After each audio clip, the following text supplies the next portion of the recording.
स्वागत प्रोग्राम गल्लां ते गीत। मैं हाँ नवजोत कौर। देश विदेश में बैठे सारे दर्शकों नूं बड़ी बेसब्री दे नाल उड़ीक रहिंदी है, इंतज़ार हुंदा है इस प्रोग्राम दा। माहिर मेहमान इस प्रोग्राम की रौनक होंदे ने। अपने किसी न किसी निवेकले विषय दे नाल असीं तुहानूं इस प्रोग्राम दे विच वाबस्ता करदे हां, जाणू कराउने हां। कुछ अजिहियां गल्लां ने जिहड़ियां जानकारी भरपूर ने, कुछ अजिहे सवाल हुंदे ने जिहड़े साडे मनां तक पहुँचने चाहिए ने तां कि असीं एक बेहतर समाज सिरज सकीए। अमूमन घरां दे विच गल हुंदी है, नीतीए इंज ना इंज कर, किवें तुरदी है छप छप कर इंज तुर, इंज नहीं करीदा इंज कर, नी तोपा इंज नहीं भरीदा इंज भर। सो ये जिहड़ा इंज ना कर ते इंज कर, इहदे विच जिहड़ी एक नियमावली है, कुछ अजिहे जरूरी करतव ने, कुछ अजिहे जरूरी फर्ज ने, इन्हां दे ही ताणे बाणे दे नाल दुनिया उसरी, दुनिया चलदी ते दुनिया अगे वधी।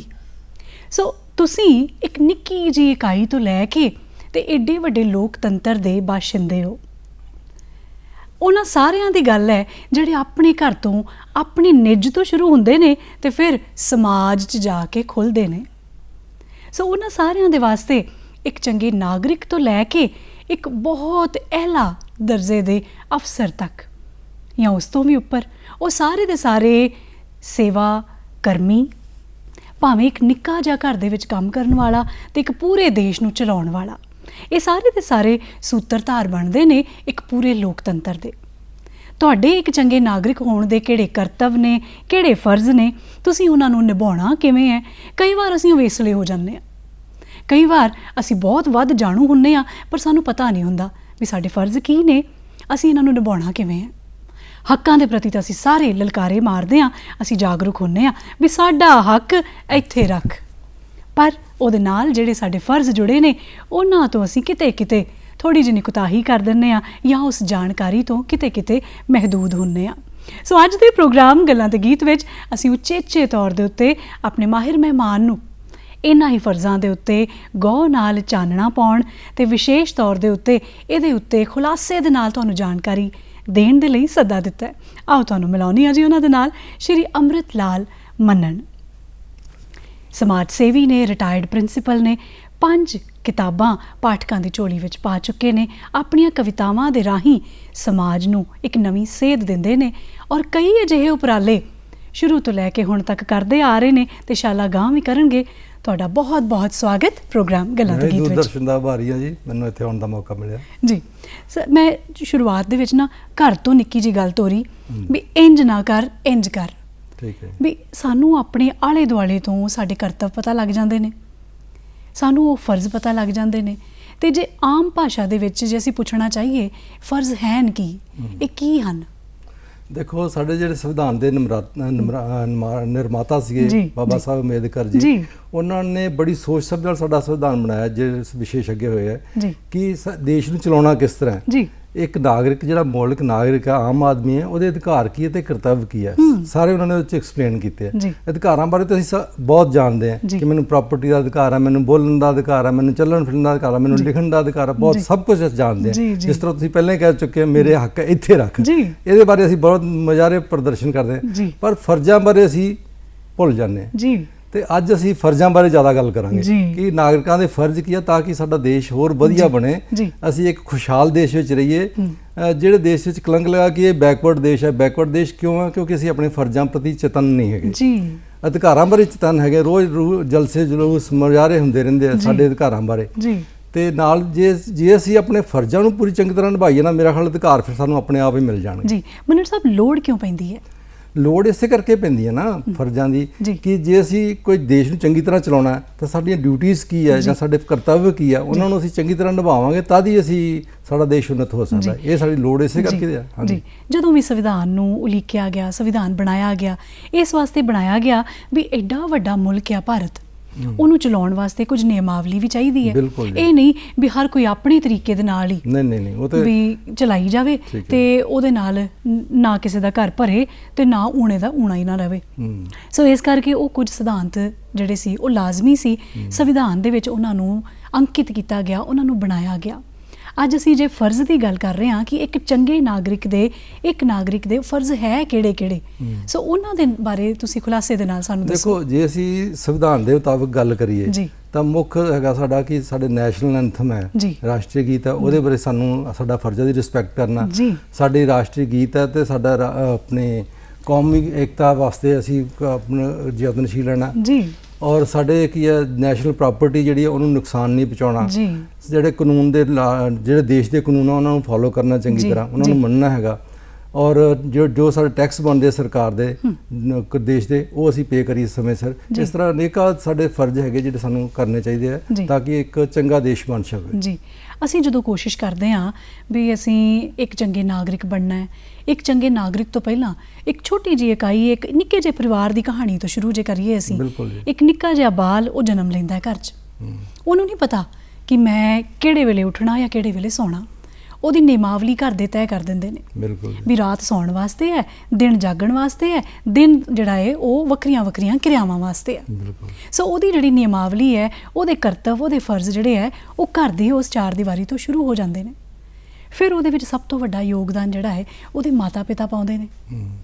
ਤੇ ਮਾਤਾ ਪਿਤਾ ਤੋਂ ਲੈ ਕੇ ਉਸ ਤੋਂ ਬਾਅਦ ਬੱਚਾ ਸਕੂਲ ਗਿਆ, ਅਧਿਆਪਕ, ਉਸ ਤੋਂ ਬਾਅਦ ਆਪਣੇ ਦੋਸਤਾਂ ਮਿੱਤਰਾਂ ਨੂੰ ਮਿਲਿਆ, ਉੱਥੇ ਪਹੁੰਚਿਆ, ਉਸ ਤੋਂ ਬਾਅਦ ਉਹ ਵੱਡੀ ਇਕਾਈ ਸਮਾਜ 'ਚ ਸ਼ਾਮਿਲ ਹੋ ਗਿਆ। ਸੋ ਸਾਰਿਆਂ ਦਾ ਵਾਰੀ ਸਿਰ ਕੀ ਯੋਗਦਾਨ ਹੈ ਇਹਨਾਂ ਫਰਜ਼ਾਂ ਦੇ ਪ੍ਰਤੀ। ਇੱਕ ਨਿੱਕੇ ਜਿਹੇ ਬਾਲ ਤੋਂ ਲੈ ਕੇ ਇੱਕ ਨਾਗਰਿਕ ਤੱਕ ਨੂੰ ਸੁਚੇਤ ਕਰਨਾ ਕਿਹੜੀ ਭੂਮਿਕਾ ਨਿਭਾਉਂਦੇ ਨੇ? ਦੇਖੋ, ਤੁਸੀਂ ਬਿਲਕੁਲ ਸਹੀ ਗੱਲ ਕੀਤੀ ਹੈ ਕਿ ਬੇਸਿਕ ਯੂਨਿਟ ਸਾਡਾ ਜਿਹੜਾ ਕਿ ਪਰਿਵਾਰ ਹੈ। ਬੱਚਾ ਪਰਿਵਾਰ 'ਚ ਜਨਮ ਲੈਂਦਾ ਤਾਂ ਸਭ ਤੋਂ ਪਹਿਲਾਂ ਜੋ ਕੁਝ ਵੀ ਸਿੱਖਦਾ ਉਹ ਪਰਿਵਾਰ 'ਚੋਂ ਸਿੱਖਦਾ। ਜਿਸ ਤਰ੍ਹਾਂ ਦੀ ਸਿੱਖਿਆ ਪਰਿਵਾਰ ਦੇਵੇਗਾ ਉਹਨੂੰ, ਉਸ ਤਰ੍ਹਾਂ ਦੀ ਉਹ ਫਾਲੋ ਕਰੇਗਾ। ਤੇ ਦੂਸਰੇ ਨੰਬਰ ਤੇ ਸਕੂਲ ਦੇ ਬਾਅਦ ਕਰਾਂਗੇ, ਪਰ ਪਹਿਲਾਂ ਪਰਿਵਾਰ ਦੀ ਗੱਲ ਕਰੀਏ। ਜਿਸ ਤਰ੍ਹਾਂ ਤੁਸੀਂ ਉਹਨੂੰ ਸਿਖਾਉਣਾ ਕਿ ਸਮੇਂ ਦੀ ਪਾਬੰਦੀ ਹੈ, ਸਮੇਂ ਦੀ ਕਦਰ ਕਰਨੀ ਹੈ, ਸਮੇਂ ਸਿਰ ਉੱਠਣਾ। ਜੇ ਬਾਪ ਹੀ 11 ਵਜੇ ਉੱਠਦਾ ਤੇ ਬੱਚੇ ਨੂੰ ਕਿੱਥੋਂ ਕਹਿ ਦੇਗਾ ਤੂੰ 5 ਵਜੇ ਉੱਠ? ਜੇ ਬਾਪ ਕਸਰਤ ਨਹੀਂ ਕਰਦਾਗਾ, ਉਹ ਐਕਸਰਸਾਈਜ਼ ਨਹੀਂ ਕਰਦਾ ਤਾਂ ਬੱਚਾ ਕਿੱਥੋਂ ਫਾਲੋ ਕਰੇਗਾ? ਕਿਉਂਕਿ ਬੱਚੇ ਨੇ ਤਾਂ ਤੁਹਾਡੇ ਰੋਲ ਮਾਡਲ ਤਾਂ ਤੁਹਾਡੇ ਸਭ ਤੋਂ ਪਹਿਲਾਂ ਰੋਲ ਮਾਡਲ ਉਹਦੀ ਮਦਰ ਤੇ ਉਹਦਾ ਫਾਦਰ ਹੈ ਜਾਂ ਭੈਣ ਭਰਾ ਹੈ, ਜਿਨ੍ਹਾਂ 'ਚ ਉਹ ਰਹਿੰਦਾ ਹਰ ਵੇਲੇ। ਜੇ ਆਪਣੇ ਕੱਪੜੇ ਠੀਕ ਢੰਗ ਨਾਲ ਰੱਖਦੇ ਆ, ਆਪਣੀ ਚੀਜ਼ਾਂ ਨੂੰ ਸਾਫ਼ ਸਫਾਈ ਕਰਦੇ ਆ ਤਾਂ ਜ਼ਰੂਰ ਉਹ ਵੀ ਸਿੱਖੇਗਾ। ਤੇ ਜੇ ਉਹ ਨਹੀਂ ਕਰ ਰਹੇ ਹੋਏ, ਕੁਝ ਨਹੀਂ ਕਰਦੇ, ਘਰ ਦਾ ਮਾਹੌਲ ਹੀ ਇਸ ਤਰ੍ਹਾਂ ਦਾ ਨਹੀਂ ਤੇ ਬੱਚਾ ਵੀ ਉਸ ਤਰ੍ਹਾਂ ਦਾ। ਜਾਂ ਜੰਕ ਫੂਡ ਵੱਲ ਜੇ ਮਾਂ ਪਿਓ ਹੋਟਲਾਂ ਵਿੱਚ ਹੀ ਬਾਹਰ ਜਾਂਦੇ, ਘਰ ਖਾਣਾ ਨਹੀਂ ਬਣਾਉਂਦੇ ਚਾਹੀਦਾ ਤਾਂ ਉਹ ਜ਼ਰੂਰ ਉਹ ਵੀ ਜੰਕ ਫੂਡ ਵੱਲ ਹੀ ਜਾਏਗਾ। ਜੀ, ਬੱਚੇ ਦੀ ਪ੍ਰਵਿਰਤੀ ਵੀ ਉਹੋ ਜਿਹੀ ਹੋਏਗੀ। ਮਤਲਬ ਕਿ ਸਭ ਤੋਂ ਪਹਿਲਾਂ ਬੇਸਿਕ ਯੂਨਿਟ ਹੈ ਪਰਿਵਾਰ। ਪਰਿਵਾਰ ਦੀ ਸਭ ਤੋਂ ਜ਼ਿਆਦਾ ਡਿਊਟੀ ਬਣਦੀ ਹੈ ਕਿ ਅੱਛਾ ਆਈਡੀਅਲ ਨਾਗਰਿਕ ਅਸੀਂ ਕਿਵੇਂ ਬਣਾਉਣਾ, ਕਿ ਆਪਣੀਆਂ ਡਿਊਟੀਆਂ ਪ੍ਰਤੀ ਚੇਤਨ ਹੋਵੇ। ਜੇ ਸਕੂਲ ਗਿਆ ਸਮੇਂ ਸਿਰ ਸਕੂਲ ਜਾਣਾ, ਸਕੂਲ ਤੋਂ ਆਇਆ ਆਪਣਾ ਬੈਗ ਕਿੱਥੇ ਰੱਖਣਾ, ਕਿਤਾਬਾਂ ਕਿੱਥੇ ਰੱਖਣੀਆਂ, ਆਪਣੇ ਜੁੱਤੇ ਸ਼ੂਜ਼ ਕਰਨਾ, ਕੱਲ ਨੂੰ ਸਕੂਲ ਜਾਣਾ ਤੇ ਰਾਤ ਨੂੰ ਪ੍ਰਿਪੇਅਰ ਕਰਕੇ ਰੱਖਣਾ ਸਮਾਨ ਆਪਣਾ। ਮਤਲਬ ਕਿ ਰਿਸਪੌਂਸਿਬਿਲਿਟੀ ਉਹਦੀ ਤਾਂ ਹੀ ਉਹ ਚੰਗਾ ਨਾਗਰਿਕ ਬਣੇਗਾ। ਜਦੋਂ ਵੱਡਾ ਹੋਏਗਾ ਫਿਰ ਸਕੂਲ ਜਾਏਗਾ, ਸਕੂਲ ਵਿੱਚ ਉਹਦੀਆਂ ਡਿਊਟੀਆਂ ਹੋਰ ਤਰ੍ਹਾਂ ਦੀਆਂ ਆਈਆਂ, ਉੱਥੇ ਅਧਿਆਪਕਾਂ ਦੀਆਂ ਡਿਊਟੀਆਂ ਆਈਆਂ, ਨਾਲ ਉਹਦੇ ਸਹਿਪਾਠੀ ਜਿਹੜੇ ਉਹਨਾਂ ਦੀਆਂ ਡਿਊਟੀਆਂ ਆਈਆਂ। ਅਧਿਆਪਕਾਂ ਦਾ ਵੀ ਰੋਲ ਮਾਡਲ ਚਾਹੀਦਾ ਹੈ। ਅਧਿਆਪਕਾਂ ਦੇ ਰੋਲ ਤੋਂ ਪਹਿਲਾਂ ਜਿਹੜਾ ਪਰਿਵਾਰ ਹੈ ਨਾ, ਉਹਦੇ ਜੇ ਉਹਨੂੰ ਖੁਲਾਸੇ ਦੇ ਨਾਲ ਅਸੀਂ ਇਹਦੇ ਤੇ ਚਰਚਾ ਕਰੀਏ ਵੀ ਅਸੀਂ ਪਰਿਵਾਰ ਤੋਂ ਬੜਾ ਕੁਝ ਸਿੱਖਦੇ ਹਾਂ। ਬਿਲਕੁਲ ਜੀ। ਅਨੁਸ਼ਾਸਨ ਅਸੀਂ ਪਰਿਵਾਰ ਤੋਂ ਸਿੱਖਿਆ, ਤੁਸੀਂ ਉਹਦੀ ਉਦਾਹਰਨ ਦਿੱਤੀ।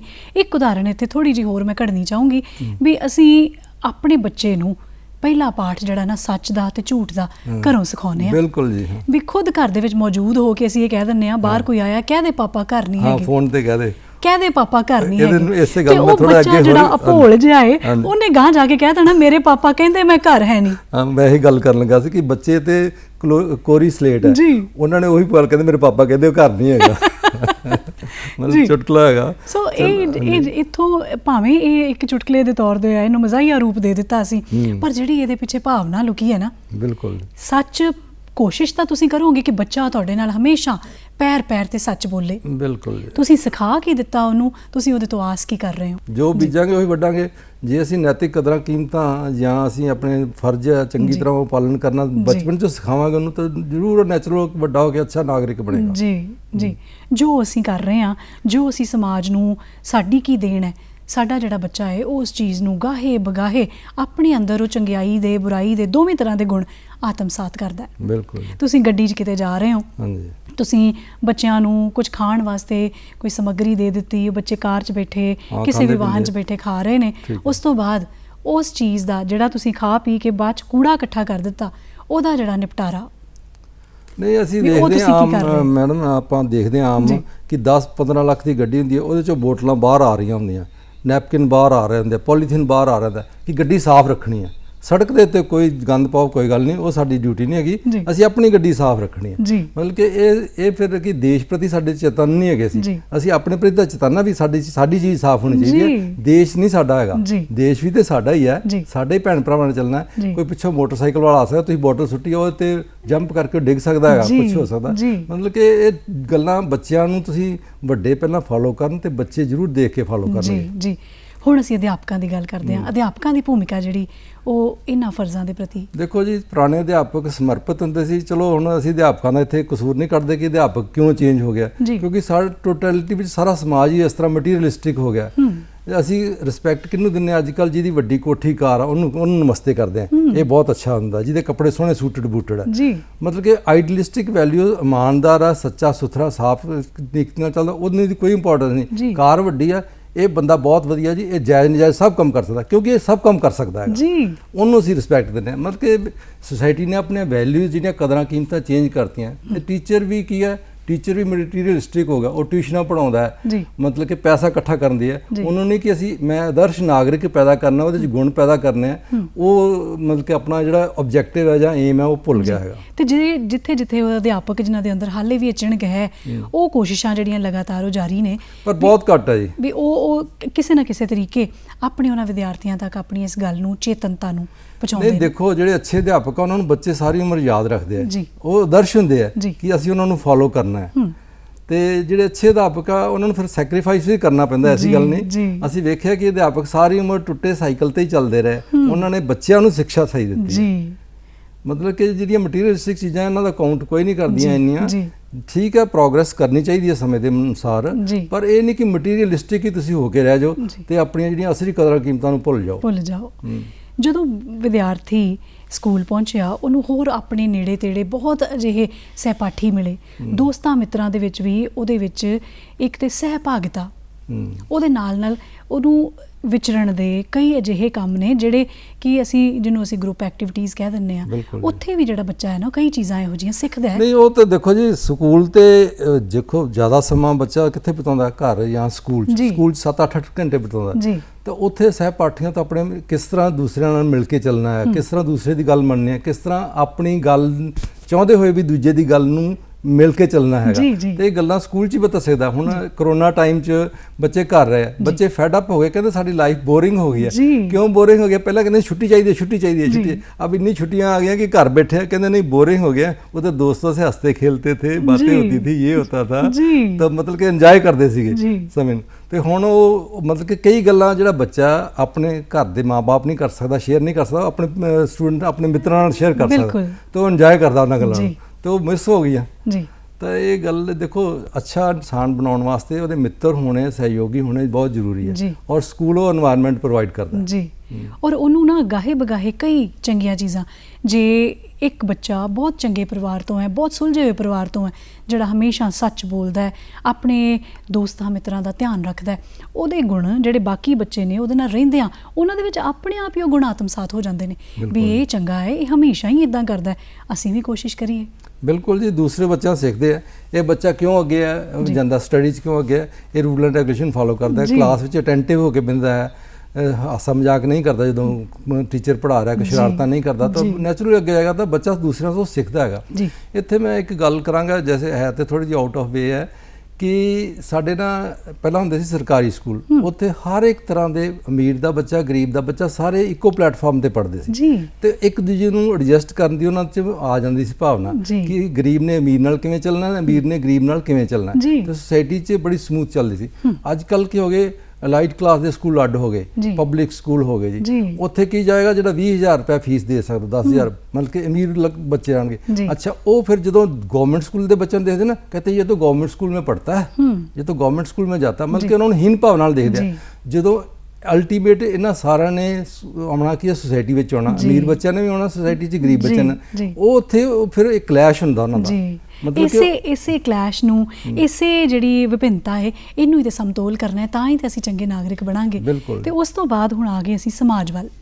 ਸਮਾਜ ਇੱਕ ਵੱਡੀ ਇਕਾਈ, ਜਿੱਥੇ ਨਿੱਕੀਆਂ ਨਿੱਕੀਆਂ ਆੜਾਂ, ਝਰਨੇ, ਨਦੀਆਂ ਉਸ ਸਮੁੰਦਰ 'ਚ ਆ ਕੇ ਡਿੱਗਣੇ ਆ, ਜਿਹਨੇ ਆਪਣੇ ਅੰਦਰ ਇਹਨਾਂ ਸਾਰਿਆਂ ਨੂੰ ਸਮੋ ਕੇ ਰੱਖਣਾ ਹੈ। ਸੋ ਉਹਦਾ ਇੱਕ ਬੜਾ ਵੱਡਾ ਯੋਗਦਾਨ ਹੈ ਨਾਗਰਿਕ ਨੂੰ ਇੱਕ ਚੰਗਾ ਨਾਗਰਿਕ ਬਣਾ ਕੇ ਉਹਦੇ ਫਰਜ਼ਾਂ ਦੇ ਪ੍ਰਤੀ ਉਹਨੂੰ ਜਾਗਰੂਕ ਵੀ ਕਰਨਾ ਤੇ ਜਾਣੂ ਵੀ ਕਰਨਾ। ਬਿਲਕੁਲ, ਦੇਖੋ ਜੀ ਸਕੂਲ ਦਾ ਰੋਲ ਇਹ ਹੈ ਕਿ ਅੱਛਾ ਨਾਗਰਿਕ ਪੈਦਾ ਕਰਨਾ, ਪਰ ਅਸੀਂ ਲੈ ਕੇ ਪੜ੍ਹਾਈ ਹੁੰਦੀ ਹੈ ਸਿਰਫ ਨੌਕਰੀ ਹਾਸਲ ਕਰਨ ਵਾਸਤੇ, ਜਦੋਂ ਕਿ ਪੜ੍ਹਾਈ ਦਾ ਏਮ ਬਿਲਕੁਲ ਨਹੀਂ ਇਹ ਐਜੂਕੇਸ਼ਨ ਦਾ ਏਮ ਹੈਗਾ। ਉਹਦਾ ਏਮ ਹੈ ਕਿ ਅੱਛਾ ਨਾਗਰਿਕ ਬਣਾਉਣਾ, ਇੱਕ ਅੱਛਾ ਸਿਟੀਜ਼ਨ ਬਣਾਉਣਾ। ਉਹ ਆਪਣੇ ਆਪ ਆਪਣੇ ਜਿਹੜੇ ਰੁਜ਼ਗਾਰ ਲੱਭੇਗਾ, ਅੱਛਾ ਨਾਗਰਿਕ ਹੋਏਗਾ। ਮੈਂ ਇੱਥੇ ਆਊਟ ਆਫ ਦੀ ਥੋੜੀ ਗੱਲ ਕਰਾਂਗਾ ਕਿ ਬਾਹਰਲੇ ਦੇਸ਼ਾਂ ਵਿੱਚ ਕਹਿੰਦੇ ਕਿ ਜਦੋਂ 10 ਸਕੂਲ ਪਾਸ ਕਰਦਾ ਨਾ ਬੱਚਾ, +2 ਜਾਂ 10ਵੀਂ ਕਰਦਾ, ਉਹਦੇ ਤੇ ਉਹ 2-3 ਐਕਸਪੈਰੀਮੈਂਟ ਕਰ ਚੁੱਕਾ ਦਾ ਆਪਣੇ ਬਿਜ਼ਨਸ ਕਰਨ ਦੇ। ਮਤਲਬ ਕਿ ਉਹਨੂੰ ਇੰਨਾ ਐਕਸਪੋਜ਼ਰ ਦਿੱਤਾ ਜਾਂਦਾ ਕਿ ਉਹ 10-12 ਵਾਰ ਫੇਲ ਹੋਏਗਾ ਤਾਂ ਸਿੱਖ ਜਾਏਗਾ। ਅਸੀਂ ਉਹਨੂੰ ਕਿ ਇੰਨਾ ਆਪਣੇ ਬੱਚੇ ਨੂੰ ਸੰਭਾਲ ਕੇ ਰੱਖਦੇ ਹਾਂ, ਉਹਨੂੰ ਐਕਸਪੋਜ਼ਰ ਦਿੰਦੇ ਹੀ ਨਹੀਂ ਕਿ ਉਹਨੂੰ ਕੁਝ ਕਰਨ ਦਾ ਦਿੰਦੇ ਨਹੀਂ, ਉਹਨੂੰ ਇੰਨਾ ਪ੍ਰੋਟੈਕਟਿਵ ਜਿਹਾ ਰੱਖਦੇ ਨਾ, ਨਾ ਕੁਛ ਨਹੀਂ ਕਰਨਾ ਤੂੰ, ਅਸੀਂ ਹੈਗੇ ਨਾ ਬੈਠੇ। ਮਤਲਬ ਕਿ ਉਹਨੂੰ ਉਹਨੂੰ ਡਿਫਿਕਲਟੀਜ਼ ਨੂੰ ਜਾਂ ਮੁਸ਼ਕਲਾਂ ਨੂੰ ਸਾਹਮਣਾ ਕਰਨ ਦਾ ਮੌਕਾ ਹੀ ਨਹੀਂ ਦਿੰਦੇ, ਤੇ ਬੰਦਾ ਸਿੱਖਦਾ ਮੁਸ਼ਕਲਾਂ ਤੋਂ ਹੀ ਹੈ। ਜਦੋਂ ਆਪ ਪੈਂਦੀ ਹੈ ਨਾ ਫਿਰ ਪਤਾ ਲੱਗਦਾ ਅਸਲੀਅਤ, ਫਿਰ ਹੀ ਐਜੂਕੇਸ਼ਨ ਆਉਂਦੀ ਹੈ। ਕਿਉਂਕਿ ਇਹ ਇੱਕ ਅਜਿਹਾ ਤਜਰਬਾ ਹੈ ਜਿਹੜਾ ਜਦ ਤੱਕ ਤੁਸੀਂ ਆਪ ਉਹਦੇ ਵਿੱਚ ਗਰਸੇ ਨਹੀਂ ਜਾਂਦੇ ਤੁਹਾਨੂੰ ਉਨੀ ਦੇਰ ਤੱਕ ਕੁਝ ਹਾਸਲ ਨਹੀਂ ਹੁੰਦਾ। ਇਹ ਇਹੋ ਜਿਹਾ ਜ਼ਿੰਦਗੀ ਜਿਹੜੀ ਹੈ ਉਹ ਇੰਨੀ ਸਮਤਲ ਤੇ ਸਰਪਟ ਸੜਕ ਵਰਗੀ ਨਹੀਂ ਹੈ ਵੀ ਤੁਰੇ ਜਾਣਾ ਹੈ ਤੇ ਤੁਹਾਨੂੰ ਰਾਹ ਦੇ ਵਿੱਚ ਕੋਈ ਰੁਕਾਵਟ ਆਉਣੀ ਹੀ ਨਹੀਂ। ਬਿਲਕੁਲ ਜੀ, ਕਈ ਕਹਿੰਦੇ ਨਾ, ਇੱਕ ਮੈਂ ਕਿਤੇ ਬੁੱਕ 'ਚ ਪੜ੍ਹਿਆ ਸੀਗਾ ਕਿ ਜਿਸ ਤਰ੍ਹਾਂ ਇਹ ਬੰਦਾ ਬੜਾ ਸਫਲ ਹੈ ਜੀ, ਮੈਂ ਵੀ ਇਹਨੂੰ ਫੋਲੋ ਕਰਾਂ। ਕਹਿੰਦਾ ਉਹਨੂੰ ਫੋਲੋ ਕਰੇਗਾ ਤੂੰ ਫੇਲ ਹੋ ਜਾਏਗਾ, ਕਿਉਂਕਿ ਪਰਮਾਤਮਾ ਨੇ ਹਰ ਇੱਕ ਦਾ ਕੁਐਸਚਨ ਪੇਪਰ ਅਲੱਗ ਬਣਾਇਆ। ਜੇ ਤੁਸੀਂ ਮੇਰੇ ਕੁਐਸਚਨ ਪੇਪਰ ਵਾਲੇ ਆਨਸਰ ਲਿਖਣੇ ਸ਼ੁਰੂ ਕਰ ਦਿਓ ਤੁਸੀਂ ਫੇਲ ਹੋ ਜਾਓਗੇ, ਕਿਉਂਕਿ ਤੁਹਾਡਾ ਕੁਐਸਚਨ ਪੇਪਰ ਹੋਰ ਹੈ, ਮੇਰਾ ਹੋਰ ਹੈ, ਤੇ ਇਹ ਦੂਸਰੇ ਨੂੰ ਫੋਲੋ ਨਹੀਂ ਕਰ ਸਕਦੇ। ਹਰ ਇੱਕ ਨੂੰ ਡਿਫਰੈਂਟ ਬਣਾਇਆ ਪ੍ਰਭੂ ਨੇ, ਤੇ ਤੁਸੀਂ ਉਹਨੂੰ ਆਪਣੀ ਸਮਝ ਨਾਲ ਕਿਸ ਤਰ੍ਹਾਂ ਸਹੀ ਢੰਗ ਨਾਲ ਸਮਾਜ ਦੇ ਬੈਨੀਫਿਟ ਵਾਸਤੇ ਯੂਜ਼ ਕਰਨਾ, ਇਹ ਤੁਹਾਡੀ ਸਮਝਦਾਰੀ ਹੈ। ਤੇ ਤੁਹਾਡੇ ਵਾਸਤੇ ਤੁਹਾਡੇ ਅੰਦਰ ਇੱਕ ਕਾਬਲੀਅਤ ਵੀ ਲੁਕੋ ਕੇ ਰੱਖੀ ਹੈ ਉਹਨੇ, ਤੇ ਉਸ ਕਾਬਲੀਅਤ ਨੂੰ ਤੁਸੀਂ ਇੱਕ ਦੇਸ਼ ਦੇ ਇੱਕ ਚੰਗੇ ਨਾਗਰਿਕ ਬਣ ਕੇ, ਤਾਂ ਕਿ ਤੁਸੀਂ ਇਸ ਦੇਸ਼ ਨੂੰ ਇੱਕ ਬਿਹਤਰ ਸਮਾਜ ਦੇ ਸਕੋ, ਇੱਕ ਬਿਹਤਰ ਵਸੋਂ ਦੇ ਸਕੋ, ਇੱਕ ਬਿਹਤਰ ਨਾਗਰਿਕ ਦੇ ਸਕੋ, ਜਿਹੜੇ ਕੱਲ੍ਹ ਨੂੰ ਜਾ ਕੇ ਇਸ ਦੇਸ਼ ਦਾ ਬਿਹਤਰ ਭਵਿੱਖ ਸਿਰਜ ਸਕਣ। ਜਦੋਂ ਅਸੀਂ ਆਪਣੇ ਭਵਿੱਖ ਵੱਲ ਵੇਖਦੇ ਹਾਂ ਉਦੋਂ ਸਾਨੂੰ ਇਹ ਲੱਗਦਾ ਹੈ ਕਿ ਬਾਹਰਲੇ ਮੁਲਕ ਤਾਂ ਬਹੁਤ ਵਧੀਆ ਨੇ, ਉਹ ਆਪਣੇ ਰੂਲਸ ਰੈਗੂਲੇਸ਼ਨ ਤੇ ਉਹ ਆਪਣੇ ਸੰਵਿਧਾਨ ਦੀ ਬੜੀ ਕਦਰ ਕਰਦੇ ਨੇ, ਉਹ ਆਪਣੇ ਫਰਜ਼ਾਂ ਦੇ ਪ੍ਰਤੀ ਬੜੇ ਜਾਗਰੂਕ ਨੇ, ਅਸੀਂ ਤਾਂ ਹੈ ਨਹੀਂ। ਸੋ ਜਦੋਂ ਅਸੀਂ ਮੁਲਾਂਕਣ ਕਰਦੇ ਹਾਂ ਅਸੀਂ ਕਿੱਥੇ ਕੁ ਜਿੱਤਦੇ ਹਾਂ, ਕਿੱਥੇ ਕੁ ਹਾਰਦੇ ਹਾਂ। ਦੇਖੋ ਜੀ, ਇਹਦੇ ਵਾਸਤੇ ਮੈਂ ਤੇ ਆਪਣੇ ਬੜੀ ਜਿੱਥੇ ਮੈਨੂੰ ਮੌਕਾ ਮਿਲਦਾ ਪਲੇਟਫਾਰਮ ਤੇ ਬੋਲਣ ਦਾ, ਤੇ ਮੈਂ ਗੱਲ ਸਾਂਝੀ ਕਰਦਾ ਵੀ ਸਾਰੇ ਦੇਸ਼ਾਂ ਸਾਰੇ ਪੰਜਾਬੀਆਂ 'ਚ ਤੇ ਖਾਸ ਕਰਕੇ ਹੋੜ ਲੱਗੀ ਹੈ, ਚਲੋ ਆਸਟ੍ਰੇਲੀਆ, ਚਲੋ ਕੈਨੇਡਾ, ਚਲੋ ਅਮਰੀਕਾ, ਬਾਹਰ ਨੂੰ ਭੱਜੇ ਜਾਂਦੇ। ਆਪਣੇ ਇੱਥੇ ਗੰਦ ਪਿਆ ਕੋਈ ਗੱਲ ਨਹੀਂ ਹੈ, ਮਤਲਬ ਕਿ ਬਾਹਰਲੇ ਮੁਲਕ 'ਚ ਤੁਸੀਂ ਕਿੰਨੇ ਕੁ ਲੋਕ ਚਲੇ ਜਾਓਗੇ ਬਾਹਰ? ਸਾਰਾ ਪੰਜਾਬ ਜਾਂ ਸਾਰਾ ਇੰਡੀਆ ਤਾਂ ਨਹੀਂ ਬਾਹਰ ਜਾ ਸਕਦਾ। ਲੋੜ ਤਾਂ ਇਹ ਕਿ ਅਸੀਂ ਆਪਣੇ ਆਪ ਨੂੰ ਠੀਕ ਕਰੀਏ, ਅਸੀਂ ਉਹਨਾਂ ਤੋਂ ਅੱਗੇ ਨਿਕਲੀਏ। ਉਹ ਸਾਡੇ ਨਾਲ ਜੈਲਸੀ ਕਰਨ ਕਿ ਸਾਡੇ ਤੋਂ ਵਧੀਆ ਕਿਵੇਂ ਹੋ ਗਏ, ਪਰ ਅਸੀਂ ਉਹਨਾਂ ਦੇ ਪਿੱਛੇ ਲੱਗੇ। ਸੋ ਉਹਨਾਂ ਦੇ ਪਿੱਛੇ ਜਿਹੜੇ ਲੱਗਣ ਦੇ ਨਾ ਜਿਹੜੇ ਬਿਹਤਰ ਕਾਰਨ ਜਿਹੜੇ ਨੇ ਉਹ ਜਦੋਂ ਸਾਨੂੰ ਸਮੀਖਿਆ ਕਰਦੇ ਆ ਬੁੱਧੀਜੀਵੀ ਤੁਹਾਡੇ ਵਰਗੇ ਜਾਂ ਹੋਰ ਵੀ ਕਈ ਜਿਹੜੇ ਨੇ, ਉਹ ਜਦੋਂ ਇੱਕ ਪੜਚੋਲ ਕਰਦੇ ਆ ਨਾ ਉਹਦੇ ਚੋਂ ਕਿੰਨਾ ਕੁਝ ਬਾਹਰ ਨਿਕਲਦਾ। ਨਹੀਂ ਉਹ ਤਾਂ ਹੈ, ਇਹ ਲੋੜ ਕਿਉਂ ਪਈ ਇਹਦੀ, ਮਤਲਬ ਕਿ ਲੋਕੀ ਕਿਉਂ ਬਾਹਰ ਚੱਲਦੇ ਆ? ਇਹਦਾ ਕਾਰਨ ਇਹ ਹੈ ਕਿ ਜਿਹੜੇ ਸਾਡੀ ਪੀੜ੍ਹੀ ਅਸੀਂ ਕਹਾਂਗੇ ਅਸੀਂ ਆਪਣੇ ਆਪ ਨੂੰ ਕਸੂਰਵਾਰ ਤਾਂ ਕਿ ਅਸੀਂ ਇਹੋ ਜਿਹਾ ਪਲੇਟਫਾਰਮ ਨਹੀਂ ਬਣਾਇਆ, ਇਹੋ ਜਿਹੇ ਮੌਕੇ ਪ੍ਰਦਾਨ ਨਹੀਂ ਕੀਤੇ ਬੱਚਿਆਂ ਨੂੰ, ਆਪਣਿਆਂ ਨੂੰ, ਕਿ ਉਹ ਬਾਹਰ ਦੀ ਲਾਲਸਾ ਉਹਨਾਂ 'ਚ ਜਾਵੇ। ਅਸੀਂ ਜੇ ਉਹਨਾਂ ਨੂੰ ਇੱਥੇ ਸਭ ਕੁਝ ਮਿਲਦਾ, ਹੁਣ ਯੂਕਰੇਨ ਦੀ ਗੱਲ ਹੋਈ ਹੈ, ਯੂਕਰੇਨ ਦੇ ਵਿੱਚੋਂ MBBS ਕਹਿੰਦੇ ਜੀ ਉੱਥੇ 80 ਲੱਖ ਉੱਥੇ 40 ਲੱਖ 'ਚ MBBS ਹੋ ਜਾਂਦੀ ਹੈ, ਇੱਥੇ 80 ਲੱਖ 'ਚ ਹੁੰਦੀ ਹੈ। ਤਾਂ ਲੋਕੀ ਕਿਉਂ ਨਾ ਫਿਰ ਬਾਹਰ ਨੂੰ ਭੱਜਣਗੇ? ਜੇ ਤੁਸੀਂ ਉਹਨਾਂ ਨੂੰ ਇੱਥੇ ਮੌਕੇ ਪ੍ਰੋਵਾਈਡ ਕਰੋ, ਇੱਥੇ ਮਾਹੌਲ ਉਹੋ ਜਿਹਾ ਬਣਾਓ, ਤਾਂ ਲੋਕੀ ਮੂਰਖ ਬਾਹਰ ਨੂੰ ਭੱਜਣਗੇ, ਆਪਣੇ ਮਾਂ ਪਿਓ ਨੂੰ ਛੱਡਣਗੇ। ਮਾਂ ਪਿਓ ਅਲੱਗ ਤੜਫਦੇ ਰਹਿੰਦੇ ਆ, ਬੱਚੇ ਉੱਥੇ ਅਲੱਗ ਤੜਫਦੇ ਰਹਿੰਦੇ ਆ। ਤੇ ਜੇ ਤੁਸੀਂ ਆਪਣੇ ਘਰ ਨੂੰ ਠੀਕ ਕਰੋ ਅੱਛੀ ਤਰ੍ਹਾਂ, ਤਾਂ ਬਾਹਰ ਜਾਣ ਦੀ ਲੋੜ ਨਹੀਂ, ਜ਼ਰੂਰਤ ਹੀ ਨਹੀਂ ਪਵੇਗੀ। ਪਰ ਲੋੜ ਪਏਗੀ ਇਸ ਵਿਸ਼ੇ ਦੇ ਉੱਤੇ ਹੋਰ ਜਾਣਕਾਰੀ ਦੀ। ਤੁਹਾਨੂੰ ਤੇ ਦਰਸ਼ਕਾਂ ਨੂੰ ਇਸ ਵੇਲੇ ਇੱਕ ਗੀਤ ਦੇ ਨਾਲ ਜੋੜਦੇ ਹਾਂ ਜੀ, ਵਾਪਸ ਪਰਤਾਂਗੇ ਇਸ ਗੀਤ ਤੋਂ ਬਾਅਦ।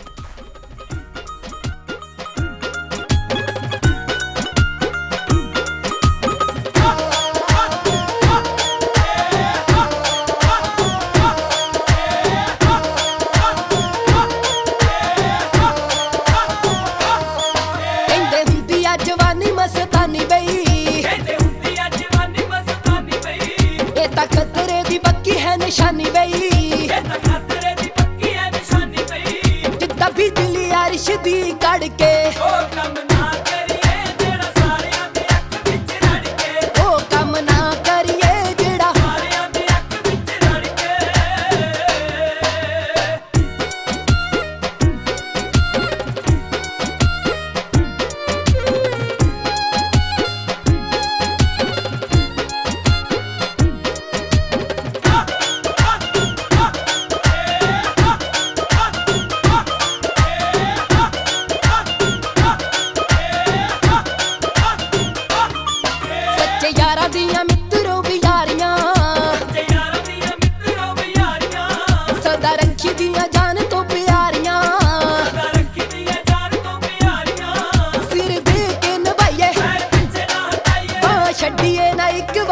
ਰੜ ਕੇ ਉਹ ਕੰਮ ਨਾ ਕਰੀਏ ਜਿਹੜਾ ਸਾਰਿਆਂ ਦੇ ਅੱਖ ਵਿੱਚ ਰੜ ਕੇ ਉਹ ਕੰਮ ਨਾ ਕਰੀਏ ਜਿਹੜਾ ਸਾਰਿਆਂ ਦੇ ਅੱਖ ਵਿੱਚ ਰੜ ਕੇ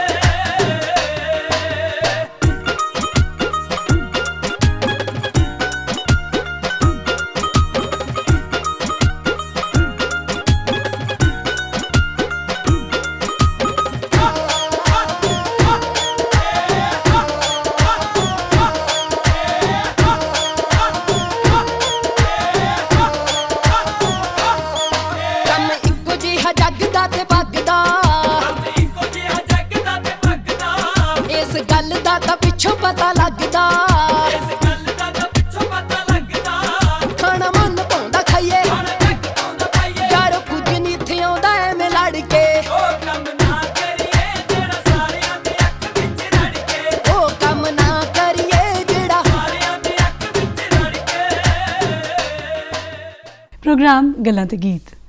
ਅੱਜ ਚਰਚਾ ਹੋ ਰਹੀ ਹੈ ਨਾਗਰਿਕਾਂ ਦੇ ਫਰਜ਼। ਇੱਕ ਬਿਹਤਰ ਨਾਗਰਿਕ ਇੱਕ ਬਿਹਤਰ ਸਮਾਜ ਬਣਾਉਂਦਾ ਹੈ। ਉਹ ਕਿਹੜੇ ਫਰਜ਼ ਨੇ ਜਿਹੜੇ ਲਾਜ਼ਮੀ ਤੌਰ ਦੇ ਉੱਤੇ ਉਹਨੂੰ ਨਿਭਾਉਣੇ ਚਾਹੀਦੇ ਨੇ, ਗਾਹੇ ਬਗਾਹੇ ਉਹਦੇ ਅੰਦਰ ਇਹਨਾਂ ਫਰਜ਼ਾਂ ਦੀ ਇੱਕ ਚਾਲ ਮੱਧਮ ਚੱਲਦੀ ਰਹਿਣੀ ਚਾਹੀਦੀ ਹੈ। ਇਸ ਵਿਸ਼ੇ ਦੇ ਉੱਤੇ ਮਾਹਿਰ ਮਹਿਮਾਨ ਉਹਨਾਂ ਦੇ ਨਾਲ ਚਰਚਾ ਹੋ ਰਹੀ ਹੈ ਸ਼੍ਰੀ ਅੰਮ੍ਰਿਤਲਾਲ ਮੰਨਣ ਜੀ। ਮੰਨਣ ਜੀ, ਕਿਹੜੇ ਫਰਜ਼ ਨੇ ਜਿਹੜੇ ਕਿ ਉਹਨਾਂ ਦੇ ਪ੍ਰਤੀ ਇੱਕ ਨਾਗਰਿਕ ਨੂੰ ਸੁਚੇਤ ਰਹਿਣਾ ਚੱਤੇ ਪੈਰ ਉਹਦਾ ਇੱਕ ਇਖਲਾਕੀ ਫਰਜ਼ ਹੈ? ਦੇਖੋ, ਸਭ ਤੋਂ ਪਹਿਲਾਂ ਤਾਂ ਨੈਸ਼ਨਲ ਐਂਥਮ ਹੈ ਜੀ, ਇਹਦੀ ਤੁਹਾਨੂੰ ਰਿਸਪੈਕਟ ਕਰਨੀ ਚਾਹੀਦੀ ਹੈ ਜੀ। ਰਾਸ਼ਟਰੀ ਝੰਡੇ ਦੀ ਜਿਸ ਤਰ੍ਹਾਂ ਸਿਨੇਮਾ ਘਰਾਂ 'ਚ ਪਹਿਲਾਂ ਬੰਦ ਕਰਤਾ ਸੀ ਜੀ। ਕਿ ਜਦੋਂ ਫਿਲਮ ਸ਼ੁਰੂ ਹੋਣੀ ਨੇ ਪਹਿਲਾਂ ਸਾਰਿਆਂ ਨੇ ਖੜੇ ਹੋਣਾ ਇਕੱਠੇ, ਰਾਸ਼ਟਰੀ ਗੀਤ ਲੱਗੇਗਾ ਸਿਰਾ। ਇਹ ਇੱਕ ਮਤਲਬ ਕਿ ਬੱਚਿਆਂ ਨੂੰ ਸਿਖਾਉਣ ਵਾਲੀ ਗੱਲ ਹੈ। ਬਿਲਕੁਲ। ਸਾਡੀ ਪ੍ਰਾਪਰਟੀ ਨੈਸ਼ਨਲ ਪ੍ਰਾਪਰਟੀ ਹੈ। ਜਦੋਂ ਕੋਈ ਜਲਸਾ ਜਲੂਸ ਹੁੰਦੇ ਜੀ, ਬੱਸ ਸਾੜ ਦਿਓ ਜੀ, ਗੱਡੀ ਸਾੜ ਦਿਓ ਜੀ, ਮੂਰਖਾਂ ਨੂੰ ਇਹ ਨਹੀਂ ਪਤਾ ਕਿ ਇਹ ਸਾਡੇ ਪੈਸਿਆਂ ਦੀ ਬਣੀ ਹੈ। ਅਸੀਂ ਆਪਣੇ ਸਾਡੇ ਪੈਸਿਆਂ ਨਾਲ ਬਣੀ ਹੈ। ਸਰਕਾਰ ਦੀ ਜੇ ਪ੍ਰਾਈਮ ਮਿਨਿਸਟਰ ਨੇ ਥੋੜਾ ਆਪਣੇ ਪੈਸਿਆਂ ਨਾਲ ਬਣਾਈ ਹੈ ਜਾਂ ਸਰਕਾਰ ਨੇ ਆਪਣੇ ਪੈਸੇ, ਇਹ ਸਾਡੇ ਲੋਕਾਂ ਦੇ ਪੈਸੇ ਹੈ। ਤਾਂ ਇੱਥੇ ਬਲਕਿ ਨਿੱਕਾ ਜਿਹਾ ਰੋਸ ਦਿਖਾਉਣ ਵਾਸਤੇ ਕਰੋੜਾਂ ਰੁਪਈਆਂ ਦਾ ਨੁਕਸਾਨ ਕਰ ਦਿੰਦੇ ਆ ਜੀ। ਔਰ ਉਹ ਕਰੋੜਾਂ ਰੁਪਏ, ਤੁਹਾਡੀ ਗੱਲ ਬਿਲਕੁਲ ਵਾਜਬ ਹੈ ਵੀ ਸਾਡੀਆਂ ਹੀ ਜੇਬਾਂ ਚੋਂ ਗਏ ਨੇ। ਫਿਰ ਅਸੀਂ ਕਹਿੰਦੇ ਹਾਂ ਕਿ ਸਾਨੂੰ ਆਹ ਫ੍ਰੀ ਚਾਹੀਦਾ, ਉਹ ਫ੍ਰੀ ਚਾਹੀਦਾ, ਟੈਕਸ ਨਹੀਂ ਅਸੀਂ ਦੇਣਾ। ਤੇ ਜੇ ਉਸ ਫ੍ਰੀ ਚੀਜ਼ਾਂ ਕਿੱਥੋਂ ਆਉਣਗੀਆਂ? ਪੈਸੇ ਕੋਈ ਕਿਸੇ ਮਿਨਿਸਟਰ ਨੇ ਆਪਣੇ ਘਰੋਂ ਦੇਣੇ ਜੀ, ਉਹਨਾਂ ਨੇ ਖਜ਼ਾਨੇ, ਸਰਕਾਰੀ ਖਜ਼ਾਨੇ 'ਚੋਂ ਦੇਣੇ। ਤੇ ਸਰਕਾਰੀ ਖਜ਼ਾਨੇ 'ਚ ਪੈਸੇ ਹੋਣਗੇ, ਤੁਸੀਂ ਟੈਕਸ ਦੋਗੇ ਤਾਂ ਹੀ ਤੁਹਾਨੂੰ ਫੈਸਿਲਿਟੀਆਂ ਮਿਲਣਗੀਆਂ। ਮਤਲਬ ਕਿ ਆਪਣੇ ਟੈਕਸ ਤੁਸੀਂ ਠੀਕ ਢੰਗ ਨਾਲ ਪੇ ਕਰੋ। ਇੱਕ ਹੈਗੀ ਹੈ ਨੈਸ਼ਨਲ ਇੰਟੈਗ੍ਰਿਟੀ, ਕਿ ਕੌਮੀ ਏਕਤਾ। ਸਾਰੇ ਸੂਬੇ ਦੇਖੋ, ਮੈਂ ਕਹਿੰਦਾ ਕਿ ਸਾਡਾ ਅਸੀਂ ਤਾਂ ਖੁਸ਼ ਨਸੀਬ ਹੈ ਕਿ ਸਾਡਾ ਭਾਰਤ ਇੱਕ ਗੁਲਦਸਤਾ ਹੈ ਜਿੱਥੇ ਵੱਖ-ਵੱਖ ਤਰ੍ਹਾਂ ਦੇ ਲੋਕ ਰਹਿੰਦੇ ਹੈਗੇ, ਕਾਲੇ, ਪੀਲੇ, ਗੋਰੇ, ਚਿੱਟੇ, ਸਾਰੇ ਤਰ੍ਹਾਂ ਦੇ ਹੈਗੇ ਔਰ ਵੱਖ-ਵੱਖ ਬੋਲੀਆਂ। ਸਾਨੂੰ ਇੱਕ ਗੁਲਦਸਤਾ ਮਿਲਿਆ ਤੇ ਅਸੀਂ ਇਹਨੂੰ ਗੁਲਦਸਤੇ ਦੀ ਕਦਰ ਕਰਨੀ ਚਾਹੀਦੀ ਹੈ, ਨਾ ਕਿ ਇੱਕ ਦੂਜੇ ਨਾਲ ਨਫ਼ਰਤ ਵੀ ਆਹ ਫੁੱਲ ਨਹੀਂ ਮੈਨੂੰ ਚੰਗਾ ਲੱਗਦਾ, ਇਹਨੂੰ ਕੱਢੋ ਇੱਥੋਂ, ਇਹਨੂੰ ਕੱਢੋ। ਇਸ ਤਰ੍ਹਾਂ ਦੀ ਭਾਵਨਾ ਨਹੀਂ ਚਾਹੀਦੀ। ਨੈਸ਼ਨਲ ਇੰਟੈਗ੍ਰਿਟੀ, ਕੌਮੀ ਏਕਤਾ ਤੇ ਕੌਮੀ ਸੁਰੱਖਿਆ ਦੀ ਭਾਵਨਾ ਸਾਡੇ ਵਿੱਚ ਚਾਹੀਦੀ ਹੈਗੀ। ਏਕਤਾ 'ਚ ਅਨੇਕਤਾ ਹੈ। ਔਰ ਉਹਦੇ ਵਿੱਚ ਇਹ ਹੈ ਕਿ ਅਸੀਂ ਕਿੰਨੀਆਂ ਸਾਰੀਆਂ ਸੰਸਕ੍ਰਿਤੀਆਂ ਇਕੱਠੀਆਂ ਜਿਉਂਦੇ ਹਾਂ। ਜੇ ਸਾਡੇ ਗੁਆਂਢ ਦੇ ਵਿੱਚ ਕੋਈ ਰਾਜਸਥਾਨ ਤੋਂ ਹੈ, ਜੇ ਸਾਡੇ ਸਾਹਮਣੇ ਕੋਈ ਹਰਿਆਣੇ ਤੋਂ ਹੈ, ਅਸੀਂ ਪੰਜਾਬੀ ਹਾਂ। ਸਾਡੇ ਵੱਖਰੇ ਵੱਖਰੇ ਦਿਨ ਤਿਉਹਾਰ ਨੇ ਤੇ ਅਸੀਂ ਵੱਖਰੇ ਵੱਖਰੇ ਮਨਾਉਣ ਦੇ ਤਰੀਕੇ ਨੇ। ਤੇ ਜੇ ਅਸੀਂ ਉਹਨਾਂ ਦੇ ਨਾਲ ਇੱਕ ਭਾਵ ਹੋ ਕੇ ਉਹਨਾਂ ਦੇ ਉਹਨਾਂ ਤਿਉਹਾਰਾਂ ਗੱਲਾਂ ਅਸੀਂ ਇੱਕ ਦੂਜੀ ਕਮਿਊਨਿਟੀ ਤੋਂ ਸਿੱਖਦੇ ਹਾਂ ਜੀ। ਕਈ ਸਾਡੇ ਰਹਿਣ ਦੇ ਤੌਰ ਤਰੀਕੇ ਇੱਕੋ ਤਰ੍ਹਾਂ ਦੇ ਹੁੰਦੇ ਆ, ਪਰ ਦੂਜੇ ਦੇ ਬਿਲਕੁਲ ਸਾਡੇ ਨਾਲੋਂ ਅਲੱਗ ਹੁੰਦੇ ਆ ਔਰ ਸਾਡੇ ਨਾਲ ਕਈ ਵਾਰੀ ਵਧੀਆ ਹੁੰਦੇ ਆ। ਤਾਂ ਉਹਨਾਂ ਨੂੰ ਸਿੱਖਣਾ ਚਾਹੀਦਾ ਤੇ ਇਹ ਤਾਂ ਹੀ ਪੋਸੀਬਲ ਹੈ ਜੇ ਅਸੀਂ ਉਹਨਾਂ ਨੂੰ ਥੋੜੀ ਰਿਸਪੈਕਟ ਦੇਵਾਂਗੇ, ਉਹਨਾਂ ਨੂੰ ਦਿਲੋਂ ਸਵੀਕਾਰ ਕਰਾਂਗੇ। ਜੇ ਅਸੀਂ ਕਿਸੇ ਨੂੰ ਸਵੀਕਾਰ ਨਹੀਂ ਕਰਦੇ ਤਾਂ ਸਿੱਖਣਾ ਉਹ ਤੋਂ ਕੀ ਅਸੀਂ। ਮੰਨਣ ਜੀ, ਤੁਸੀਂ ਕਵੀ ਵੀ ਹੋ, ਤੁਸੀਂ ਹੁਣ ਤੱਕ 5 ਕਿਤਾਬਾਂ ਜਿਹੜੀਆਂ ਉਹ ਪਾਠਕਾਂ ਦੀ ਝੋਲੀ ਪਾ ਚੁੱਕੇ ਹੋ। ਕਵੀ ਜਿਹੜਾ ਨਾ ਬੜਾ ਸੁਹਿਰਦ ਤੇ ਕੋਮਲ ਹਿਰਦੇ ਵਾਲਾ ਹੁੰਦਾ, ਉਹਨੂੰ ਇੰਜ ਲੱਗਦਾ ਹੈ ਕਿ ਮੈਂ ਆਪਣੀਆਂ ਕਵਿਤਾਵਾਂ ਦੇ ਨਾਲ ਨਾ ਦੁਨੀਆ ਨੂੰ ਸਿਰਜ ਦੇਣਾ ਹੈ ਤੇ ਦੁਨੀਆ ਨੂੰ ਇੱਕ ਸੁਨੇਹਾ ਵੀ ਦੇ ਦੇਣਾ। ਸੋ ਇਦਾਂ ਦੀ ਕੋਈ ਕਵਿਤਾ ਜਿਹੜੀ ਹੈ ਉਹ ਜ਼ਰੂਰ ਸਾਡੇ ਨਾਲ ਸਾਂਝੀ ਕਰੋ, ਦਰਸ਼ਕ ਜ਼ਰੂਰ ਸੁਣਨਾ ਚਾਹਣਗੇ। ਇੱਕ ਕਵਿਤਾ ਹੈ ਜੀ, ਸੇਵਾ ਜੀ। ਮੈਂ ਤੇ ਸੇਵਾ ਭਾਵ ਚ ਹੀ ਰੱਖਦਾ ਕਿ ਅਸੀਂ ਲੋਕਾਂ ਤੋਂ ਐਕਸਪੈਕਟ ਕਰਨ ਤੋਂ ਪਹਿਲਾਂ ਦੱਸੋ ਤੁਸੀਂ ਕੀ ਕਰ ਸਕਦੇ ਹੋ ਜੀ। ਤੁਹਾਡੇ 'ਚ ਜਾਣ ਹੈ ਕਿ ਤੁਸੀਂ ਕੀ ਕਰ ਸਕਦੇ ਹੋ ਜੀ। ਪਹਿਲਾਂ ਤੁਸੀਂ ਕੁਝ ਕਰਕੇ ਤਾਂ ਦਿਖਾਓ ਨਾ, ਤੁਹਾਨੂੰ ਲੋਕੀ ਆਪੇ ਰਿਸਪੈਕਟ ਦੇਣਗੇ, ਸਭ ਕੁਝ ਦੇਣਗੇ। ਲੋਕਾਂ ਕੋਲ ਦੇ ਦਿਲ ਖੁੱਲੇ ਹੈ, ਪਰ ਤੁਸੀਂ ਕੁਝ ਕਰੋ ਤੇ ਸਹੀ ਜੀ। ਇਹ ਕਵਿਤਾ ਦਾ ਸਰਲੇਖ ਹੈ ਜੀ, ਸੇਵਾ। ਬਿਨ ਸੇਵਾ ਤ੍ਰਿਗ ਹੱਥ ਪੈਰ, ਆਓ ਸੇਵ ਕਮਾਈਏ, ਜੀਵਨ ਸਫਲ ਬਣਾਈਏ। ਸੇਵਾ ਤਨ ਮਨ ਧਨ ਜਨ ਨਾਲ ਕਰ ਸਕਦੇ ਹੋ, ਦਾਤੇ ਦੇ ਦਰ ਸਭ ਪ੍ਰਵਾਨ ਨੇ। ਧਨ ਨਾਲ ਕਰਦੇ ਹੋ, ਤਨ ਨਾਲ ਕਰਦੇ ਹੋ, ਮਨ ਨਾਲ ਕਰਦੇ ਹੋ, ਦਾਤਾ ਸਭ ਸਵੀਕਾਰ ਕਰ ਲਓ। ਦਾਤੇ ਦੇ ਸਭ ਪ੍ਰਵਾਨ ਨੇ, ਸੱਚੇ ਮਨ ਨਾਲ ਜੋ ਸੇਵ ਕਰਦਾ, ਅਨੇਕਾਂ ਰਹਿਮਤਾਂ ਨਾਲ ਦਾਤਾ ਝੋਲੀਆਂ ਭਰਦਾ। ਕੀ ਬਾਤ। ਤੁਸੀਂ ਸੱਚੀ ਸੇਵਾ ਕਰੋ, ਤੁਸੀਂ ਦੇਣ ਵਾਲਾ ਤੋਂ ਬੈਠਾ ਉੱਪਰ ਜੀ। ਆਓ ਰਲ ਮਿਲ ਸਾਫ਼ ਕਰੀਏ, ਸੇਵਾ ਦੀ ਪੁੰਜ ਜਗ ਜਨਨੀ ਤੋਂ ਸਬਕ ਲਈਏ, ਕਿਵੇਂ ਸੇਵਕ ਕਮਾਈ ਦੀ। ਮਾਤਾ ਨੂੰ ਕਿਹਾ 9 ਮਹੀਨੇ ਪੇਟ 'ਚ ਰੱਖ, ਮਲ ਮੂਤਰ ਚੁੱਕ ਜੀਵਨ ਅੱਗੇ ਤੋਰਦੀ ਏ। ਭਾਰਤ ਸਾਡਾ ਦੇਸ਼ ਅਸਾਂ ਹੀ ਸਾਫ਼ ਕਰਨਾ ਹੈ, ਸਾਫ਼ ਜਗ੍ਹਾ 'ਚ ਰਹਿਣਾ ਲੋਚੋ, ਕਦੇ ਨਾ ਕੂੜ ਫੈਲਾਉਣਾ ਏ ਜੀ। ਚੁਫੇਰੇ ਫੈਲਿਆ ਕੂੜ, ਮੁੜ ਤੁਹਾਡੇ ਦਰ ਤੇ ਆਉਣਾ ਹੈ। ਜੇ ਕੂੜਾ ਆਲੇ ਦੁਆਲੇ ਫਿਰਦਾ ਤੁਹਾਡੇ ਘਰ ਦੇ, ਉੱਡ ਕੇ ਫਿਰ ਤੁਹਾਡੇ ਘਰ 'ਚ ਹੀ ਆਉਣਾ। ਹਾਂ, ਇਸ ਕਰਕੇ ਆਲਾ ਦੁਆਲਾ ਵੀ ਸਾਫ਼ ਕਰੋ। ਇਹ ਨਹੀਂ ਕਿ ਆਪਣੇ ਘਰ ਨੂੰ ਹੀ ਸਾਫ਼ ਰੱਖੋ, ਆਲਾ ਦੁਆਲਾ ਵੀ ਸਾਫ਼ ਰੱਖਣਾ ਜੀ। ਮੁੜ ਤੁਹਾਡੇ ਦਰ ਆਉਣਾ ਹੈ, ਆਓ ਸੇਵ ਕਮਾਈਏ, ਕੂੜ ਨੂੰ ਠਿਕਾਣੇ ਲਗਾ, ਮਾਤ ਭੂਮੀ ਨੂੰ ਸਵਰਗ ਬਣਾਈਏ। ਉਹ ਮਾਤ ਭੂਮੀ ਉਹ ਹੋਰ ਕੋਈ ਨਹੀਂ, ਤੁਹਾਡੀ ਆਪਣੀ ਉਹ ਧਰਤੀ ਹੈ ਜਿੱਥੇ ਤੁਸੀਂ ਜਨਮ ਲਿਆ। ਬਿਲਕੁਲ। ਤੁਸੀਂ ਉਹ ਤੁਹਾਡੀ ਭਾਰਤ ਮਾਤਾ ਹੈ, ਤੁਹਾਡਾ ਆਪਣਾ ਭਾਰਤ ਦੇਸ਼ ਹੈ ਤੇ ਤੁਸੀਂ ਉਹਦੇ ਨਾਗਰਿਕ ਹੋ। ਬਿਲਕੁਲ। ਹਰ ਗੱਲ ਜਿਹੜੀ ਹੈ ਉਹ ਚੇਤਨ ਅਵਚੇਤਨ ਰੂਪ ਦੇ ਵਿੱਚ ਇੱਕ ਨਾਗਰਿਕ ਦੇ ਆਲੇ ਦੁਆਲੇ ਆ ਕੇ ਰੁਕ ਜਾਂਦੀ ਹੈ, ਉਹਦੇ ਕੋਲ ਘੁੰਮਦੀ ਹੈ। ਬਿਲਕੁਲ। ਉਹ ਨਾਗਰਿਕ ਉਹਦਾ ਸੁਚੇਤ ਹੋਣਾ ਬੜਾ ਜ਼ਰੂਰੀ ਹੈ। ਬਿਲਕੁਲ। ਅਸੀਂ ਜਿਵੇਂ ਸ਼ੁਰੂ 'ਚ ਗੱਲ ਕੀਤੀ, ਅਧਿਕਾਰਾਂ ਦੇ ਪ੍ਰਤੀ ਤਾਂ ਅਸੀਂ ਬੜੇ ਸੁਚੇਤ ਹਾਂ, ਆਪਣੇ ਫਰਜ਼ਾਂ ਦੇ ਪ੍ਰਤੀ ਵੀ ਸੁਚੇਤ ਹੋਣਾ ਸਿੱਖੀਏ। ਉਹ ਨਿੱਕੇ ਨਿੱਕੇ ਢੰਗ, ਨਿੱਕੇ ਨਿੱਕੇ ਤਰੀਕੇ ਜਾਂ ਉਪਰਾਲੇ। ਬਿਲਕੁਲ। ਦੇਖੋ ਜੀ, ਮੈਂ ਤੇ ਗੱਲਾਂ ਕਰਦਾ ਨਾ ਕਿ ਸਾਡੇ ਨਾ ਰੋਲ ਮਾਡਲ ਦੀ ਘਾਟ ਹੋ ਗਈ ਹੈ ਕਿ ਜਿਹੜੇ ਅੱਜ ਕੱਲ੍ਹ ਦੀ ਜਨਰੇਸ਼ਨ ਉਹ ਫਾਲੋ ਕਿਹਨੂੰ ਕਰੇ। ਜਿਹਨੂੰ ਫਾਲੋ ਕਰਦੇ ਉਹਦਾ ਹੀ ਭਾਂਡਾ ਫੁੱਟ ਜਾਂਦਾ ਹੈਗਾ ਜੀ। ਤੇ ਰੋਲ ਮਾਡਲ ਅਸੀਂ ਆਪ ਬਣਨਾ, ਅਸੀਂ ਆਪਣੀ ਸਵੈ ਪੜਚੋਲ ਕਰੀਏ ਵੀ ਅਸੀਂ ਆਪਣੇ ਬੱਚਿਆਂ ਨੂੰ ਕੀ ਦੇ ਕੇ ਜਾਣਾ। ਮੈਨੂੰ ਤਾਂ ਆਉਂਦਾ ਕਿ ਦੇਖੋ ਅਸੀਂ ਇਹ ਜਿਹੜੀ ਸਾਡੀ ਪੀੜ੍ਹੀ ਹੈ ਨਾ ਕਸੂਰਵਾਰ ਹੈ। ਅਸੀਂ ਪਾਣੀ ਗੰਦਲਾ ਕਰਤਾ, ਹਵਾ ਗੰਦਲੀ ਕਰਤੀ, ਸਭ ਕੁਝ ਗੰਦਲਾ ਕਰਤਾ, ਭ੍ਰਸ਼ਟ ਕਰਤਾ ਸਭ ਕੁਝ। ਇਹਦਾ ਮਤਲਬ ਅਸੀਂ ਜ਼ਿੰਮੇਵਾਰ ਹੈ। ਅਸੀਂ ਨਵੀਂ ਪੀੜ੍ਹੀ ਵਾਸਤੇ ਕੀ ਛੱਡ ਕੇ ਜਾ ਰਹੇ ਹਾਂ। ਨਵੀਂ ਪੀੜ੍ਹੀ ਨੂੰ ਜੇ ਅਸੀਂ ਚਾਹੁੰਦੇ ਵੀ ਚੰਗਾ ਬਣੇ ਤਾਂ ਸਾਨੂੰ ਚੰਗੇ ਕੰਮ ਕਰਨੇ। ਕਮ ਸੇ ਕਮ ਹੁਣ ਬੱਚਿਆਂ ਨੂੰ ਸਿੱਖਿਆ ਦੇ ਦਿਓ ਵੀ ਅਸੀਂ ਤੇ ਆਹ ਗਲਤ ਕੰਮ ਕਰਤੇ, ਤੁਸੀਂ ਨਾ ਕਰਿਓ ਭਰਾ, ਇਹਦਾ ਨੁਕਸਾਨ ਬਹੁਤ ਹੋਣਾ ਹੈ। ਤਾਂ ਉਹਨੂੰ ਲਾਈਟ ਕਰ ਦਈਏ, ਜਾਗਰੂਕ ਕਰ ਦਈਏ ਬੱਚਿਆਂ ਨੂੰ ਜੀ। ਉਹ ਜਾਗਰੂਕਤਾ ਜਿਹੜੀ ਹੈ ਉਹ ਜਨ ਜਨ ਦੇ ਵਿੱਚ, ਘਰ ਘਰ ਦੇ ਵਿੱਚ ਪਹੁੰਚਣੀ ਬੜੀ ਲਾਜ਼ਮੀ ਹੈ। ਬਿਲਕੁਲ। ਤੇ ਵਿਦਿਆ ਭਾਵੇਂ ਉਹ ਸਿੱਧੇ ਭਾਵੇਂ ਉਹ ਅਸਿੱਧੇ ਰੂਪ ਦੇ ਵਿੱਚ ਜਿਹੜੇ ਜਗ੍ਹਾ ਜਗ੍ਹਾ ਦੇ ਉੱਤੇ ਨੁੱਕੜ ਨਾਟਕ ਨੇ, ਰੰਗ ਕਰਮੀ ਨੇ, ਅਜਿਹੇ ਕਈ ਉਪਰਾਲੇ ਨੇ ਜਿਹੜੇ ਤੁਹਾਨੂੰ ਅਖੰਡ ਭਾਰਤ ਦੇ ਨਾਲ ਜੋੜਦੇ ਆ। ਸੋ ਇਹ ਛੋਟੇ ਛੋਟੇ ਉਪਰਾਲੇ ਜਿਹੜੇ ਨੇ ਉਹ ਤੁਸੀਂ ਕੀ ਮਹਿਸੂਸ ਕਰਦੇ ਹੋ ਵੀ ਇਹ ਸਾਡੇ ਰੋਜ਼ਮर्रा ਦੀ ਜੀਵਨ ਦੇ ਵਿੱਚ ਸ਼ਾਮਿਲ ਹੋਣੇ ਚਾਹੀਦੇ? ਬਿਲਕੁਲ ਹੋਣੇ ਚਾਹੀਦੇ ਜੀ। ਜਿੱਥੇ ਸਾਡੇ ਫਰਜ਼ ਤੇ ਹੈਗੇ ਹੀ ਹੈ ਕਿ ਸਾਨੂੰ ਆਹ ਫਰਜ਼ ਬਣਿਆ, ਜਿਹੜੇ ਸਾਨੂੰ ਗਵਰਨੈਂਸ ਕਰ ਰਹੇ ਆ ਉਹਨਾਂ ਨੂੰ ਤਾਂ ਸੋਚਣਾ ਚਾਹੀਦਾ ਵੀ ਅਸੀਂ ਇਹਨਾਂ ਤੋਂ ਲੈਣਾ ਕੀ ਹੈ। ਵੀ ਇਹ ਕਿਤੇ ਪਿਸਤੇ ਨਹੀਂ ਰਹੇਗੇ, ਇਹ ਕਿਤੇ ਰੋਤ ਨਹੀਂ ਰਹੇ ਥੱਲੇ, ਉਹਨਾਂ ਦੇ ਵੀ ਕੁਝ ਫਰਜ਼ ਬਣਦੇ ਆ ਜਿਹੜੇ ਉਹ ਸਾਰੇ ਦੇ ਸਾਰੇ ਕੰਮ ਜਿਹੜੇ ਨੇ ਨਾ, ਜਿਹੜੇ ਇੱਕ اخلاق ਵੀ ਲੈ ਕੇ ਆਉਂਦੇ ਨੇ ਮਨੁੱਖਤਾ ਦੇ ਅੰਦਰ। ਤੇ ਜਦੋਂ ਤੁਹਾਡੇ ਅੰਦਰ ਇਹ ਤਰਬੀਅਤ ਪੈਦਾ ਹੋ ਗਈ ਨਾ ਕਿ ਮੈਂ ਕੁਝ ਗਲਤ ਨਾ ਕਰਾਂ, ਫਿਰ ਤੁਸੀਂ ਹਮੇਸ਼ਾ ਚੰਗਾ ਹੀ ਕਰੋਗੇ। ਤੇ ਉਸ ਚੰਗੇ ਦੇ ਵਾਸਤੇ ਪ੍ਰੇਰਿਤ ਕਿਵੇਂ ਕਰਨਾ? ਪ੍ਰੇਰਿਤ ਕਰਨ ਵਾਸਤੇ ਤਾਂ ਦੇਖੋ ਜੀ, ਜਿਵੇਂ ਆਪਾਂ ਪਹਿਲਾਂ ਡਿਸਕਸ ਕਰ ਚੁੱਕੇ ਹਾਂ ਕਿ ਪਰਿਵਾਰ ਦੇ ਜਿਹੜੇ ਰੂਲ ਮਾਡਲ ਹੈ, ਮਾਂ ਪਿਓ ਹੈਗੇ, ਉਹਨਾਂ ਨੂੰ ਸੈਕਰੀਫਾਈਸ ਕਰਨਾ ਪਏਗਾ। ਉਹਨਾਂ ਨੂੰ ਆਪਣੀਆਂ ਥੋੜੇ ਜਿਹੇ ਲਾਲਚ ਜਿਹੜੀ ਹੈ ਨਾ ਉਹ ਛੱਡਣੇ ਪੈਣਗੇ ਔਰ ਆਦਰਸ਼ ਬਣ ਕੇ ਦਿਖਾਉਣਾ ਪਊਗਾ ਜੇ ਉਹਨਾਂ ਨੇ ਅੱਛੇ ਇਨਸਾਨ ਬਣਾਉਣੇ ਹੈਗੇ। ਤੇ ਜੇ ਉਹਨਾਂ ਨੇ ਚੋਰ ਚੱਕੇ ਪੈਦਾ ਕਰਨੇ, ਫਿਰ ਜਿਸ ਤਰ੍ਹਾਂ ਮਰਜ਼ੀ ਚੱਲੀ ਜਾਓ। ਪਰ ਕੋਈ ਵੀ ਸਮਾਜ ਇਹ ਨਹੀਂ ਚਾਹੁੰਦਾ, ਕੋਈ ਮਾਂ ਅਜਿਹਾ ਨਹੀਂ ਚਾਹੁੰਦੀ, ਕੋਈ ਬਾਪ ਅਜਿਹਾ ਨਹੀਂ ਚਾਹੁੰਦਾ। ਪਰ ਕੰਮ ਵੀ ਤਾਂ ਕਰਨਾ ਪੈਣਾ ਨਾ, ਨਿਰਾ ਚਾਹੁਣ ਨਾਲ ਨਹੀਂ ਗੱਲ ਹੋਣੀ, ਕੰਮ ਵੀ ਕਰਨਾ ਪੈਣਾ। ਜੇ ਤੁਸੀਂ ਕਹਿੰਦੇ ਬੱਚਾ ਸਿਗਰਟ ਨਾ ਪੀਵੇ ਤਾਂ ਤੁਸੀਂ ਵੀ ਨਹੀਂ ਪੀਣੀ ਗੀ। ਬੱਚਾ ਸ਼ਰਾਬ ਨਾ ਪੀਵੇ ਤੇ ਤੁਸੀਂ ਵੀ ਨਹੀਂ ਪੀਣੀ। ਜੇ ਤੁਸੀਂ ਆਪ ਕਹੋ ਮੈਂ ਤੇ ਪੀ ਸਕਦਾ, ਮੈਂ ਵੱਡਾ, ਤਾਂ ਉਹ ਵੀ ਚੋਰੀ ਛਿਪੇ ਮੈਂ ਵੇਖਦਾ ਕਿ ਬੱਚੇ ਚੋਰੀ ਛਿਪੇ ਲਾਜ ਦੇ ਵਿੱਚ ਪਾਣੀ ਪਾ ਦਿੰਦੇ। ਜੀ ਇਹ ਸਾਡੇ ਫਰਜ਼ ਜਿਹੜੇ ਨੇ ਇਹ ਕਿਹੜੇ ਨੇ ਜਿਨ੍ਹਾਂ ਦੇ ਸਾਨੂੰ ਅਹਿਮ ਪਹਿਰਾ ਦੇਣ ਦੀ ਲੋੜ ਹੈ? ਦੇਖੋ ਉਹ ਕਿਹੜੇ ਫਰਜ਼ ਨੇ ਜਿਨ੍ਹਾਂ ਦੇ ਪ੍ਰਤੀ ਹਰ ਨਾਗਰਿਕ ਨੂੰ, ਹਰ ਚਾਹੇ ਉਹ ਮਾਪੇ ਨੇ, ਚਾਹੇ ਉਹ ਅਧਿਆਪਕ ਨੇ, ਚਾਹੇ ਸਮਾਜ ਸੇਵਕ ਨੇ, ਚਾਹੇ ਸਮਾਜ ਦੇ ਉਸਰੀਏ ਨੇ, ਇਹ ਸਾਰੇ ਜਿਹੜੇ ਨੇ ਜੇ ਇਹਨਾਂ ਨੂੰ ਅਸੀਂ ਇੱਕ ਪਲੇਟਫਾਰਮ ਤੇ ਲਿਆ ਕੇ ਤੇ ਜੇ ਇਹਨਾਂ ਨੂੰ ਲੋਕਾਂ ਨੂੰ ਸੁਚੇਤ ਕਰਨਾ ਹੈ ਤੇ ਉਹ ਕਿੰਨਾ ਫਰਜ਼ਾਂ ਦੇ ਪ੍ਰਤੀ ਕਰਨਗੇ? ਦੇਖੋ ਫਰਜ਼ ਤੇ ਸਾਰੇ ਹੀ ਜ਼ਰੂਰੀ ਹੈ ਜੀ। ਜਿੱਥੇ ਕੋਈ ਅਸੀਂ ਅਧਿਕਾਰ ਦੀ ਗੱਲ ਕਰਦੇ ਹਾਂ ਨਾਲ ਹੀ ਫਰਜ਼ ਆ ਖੜੂਗਾ।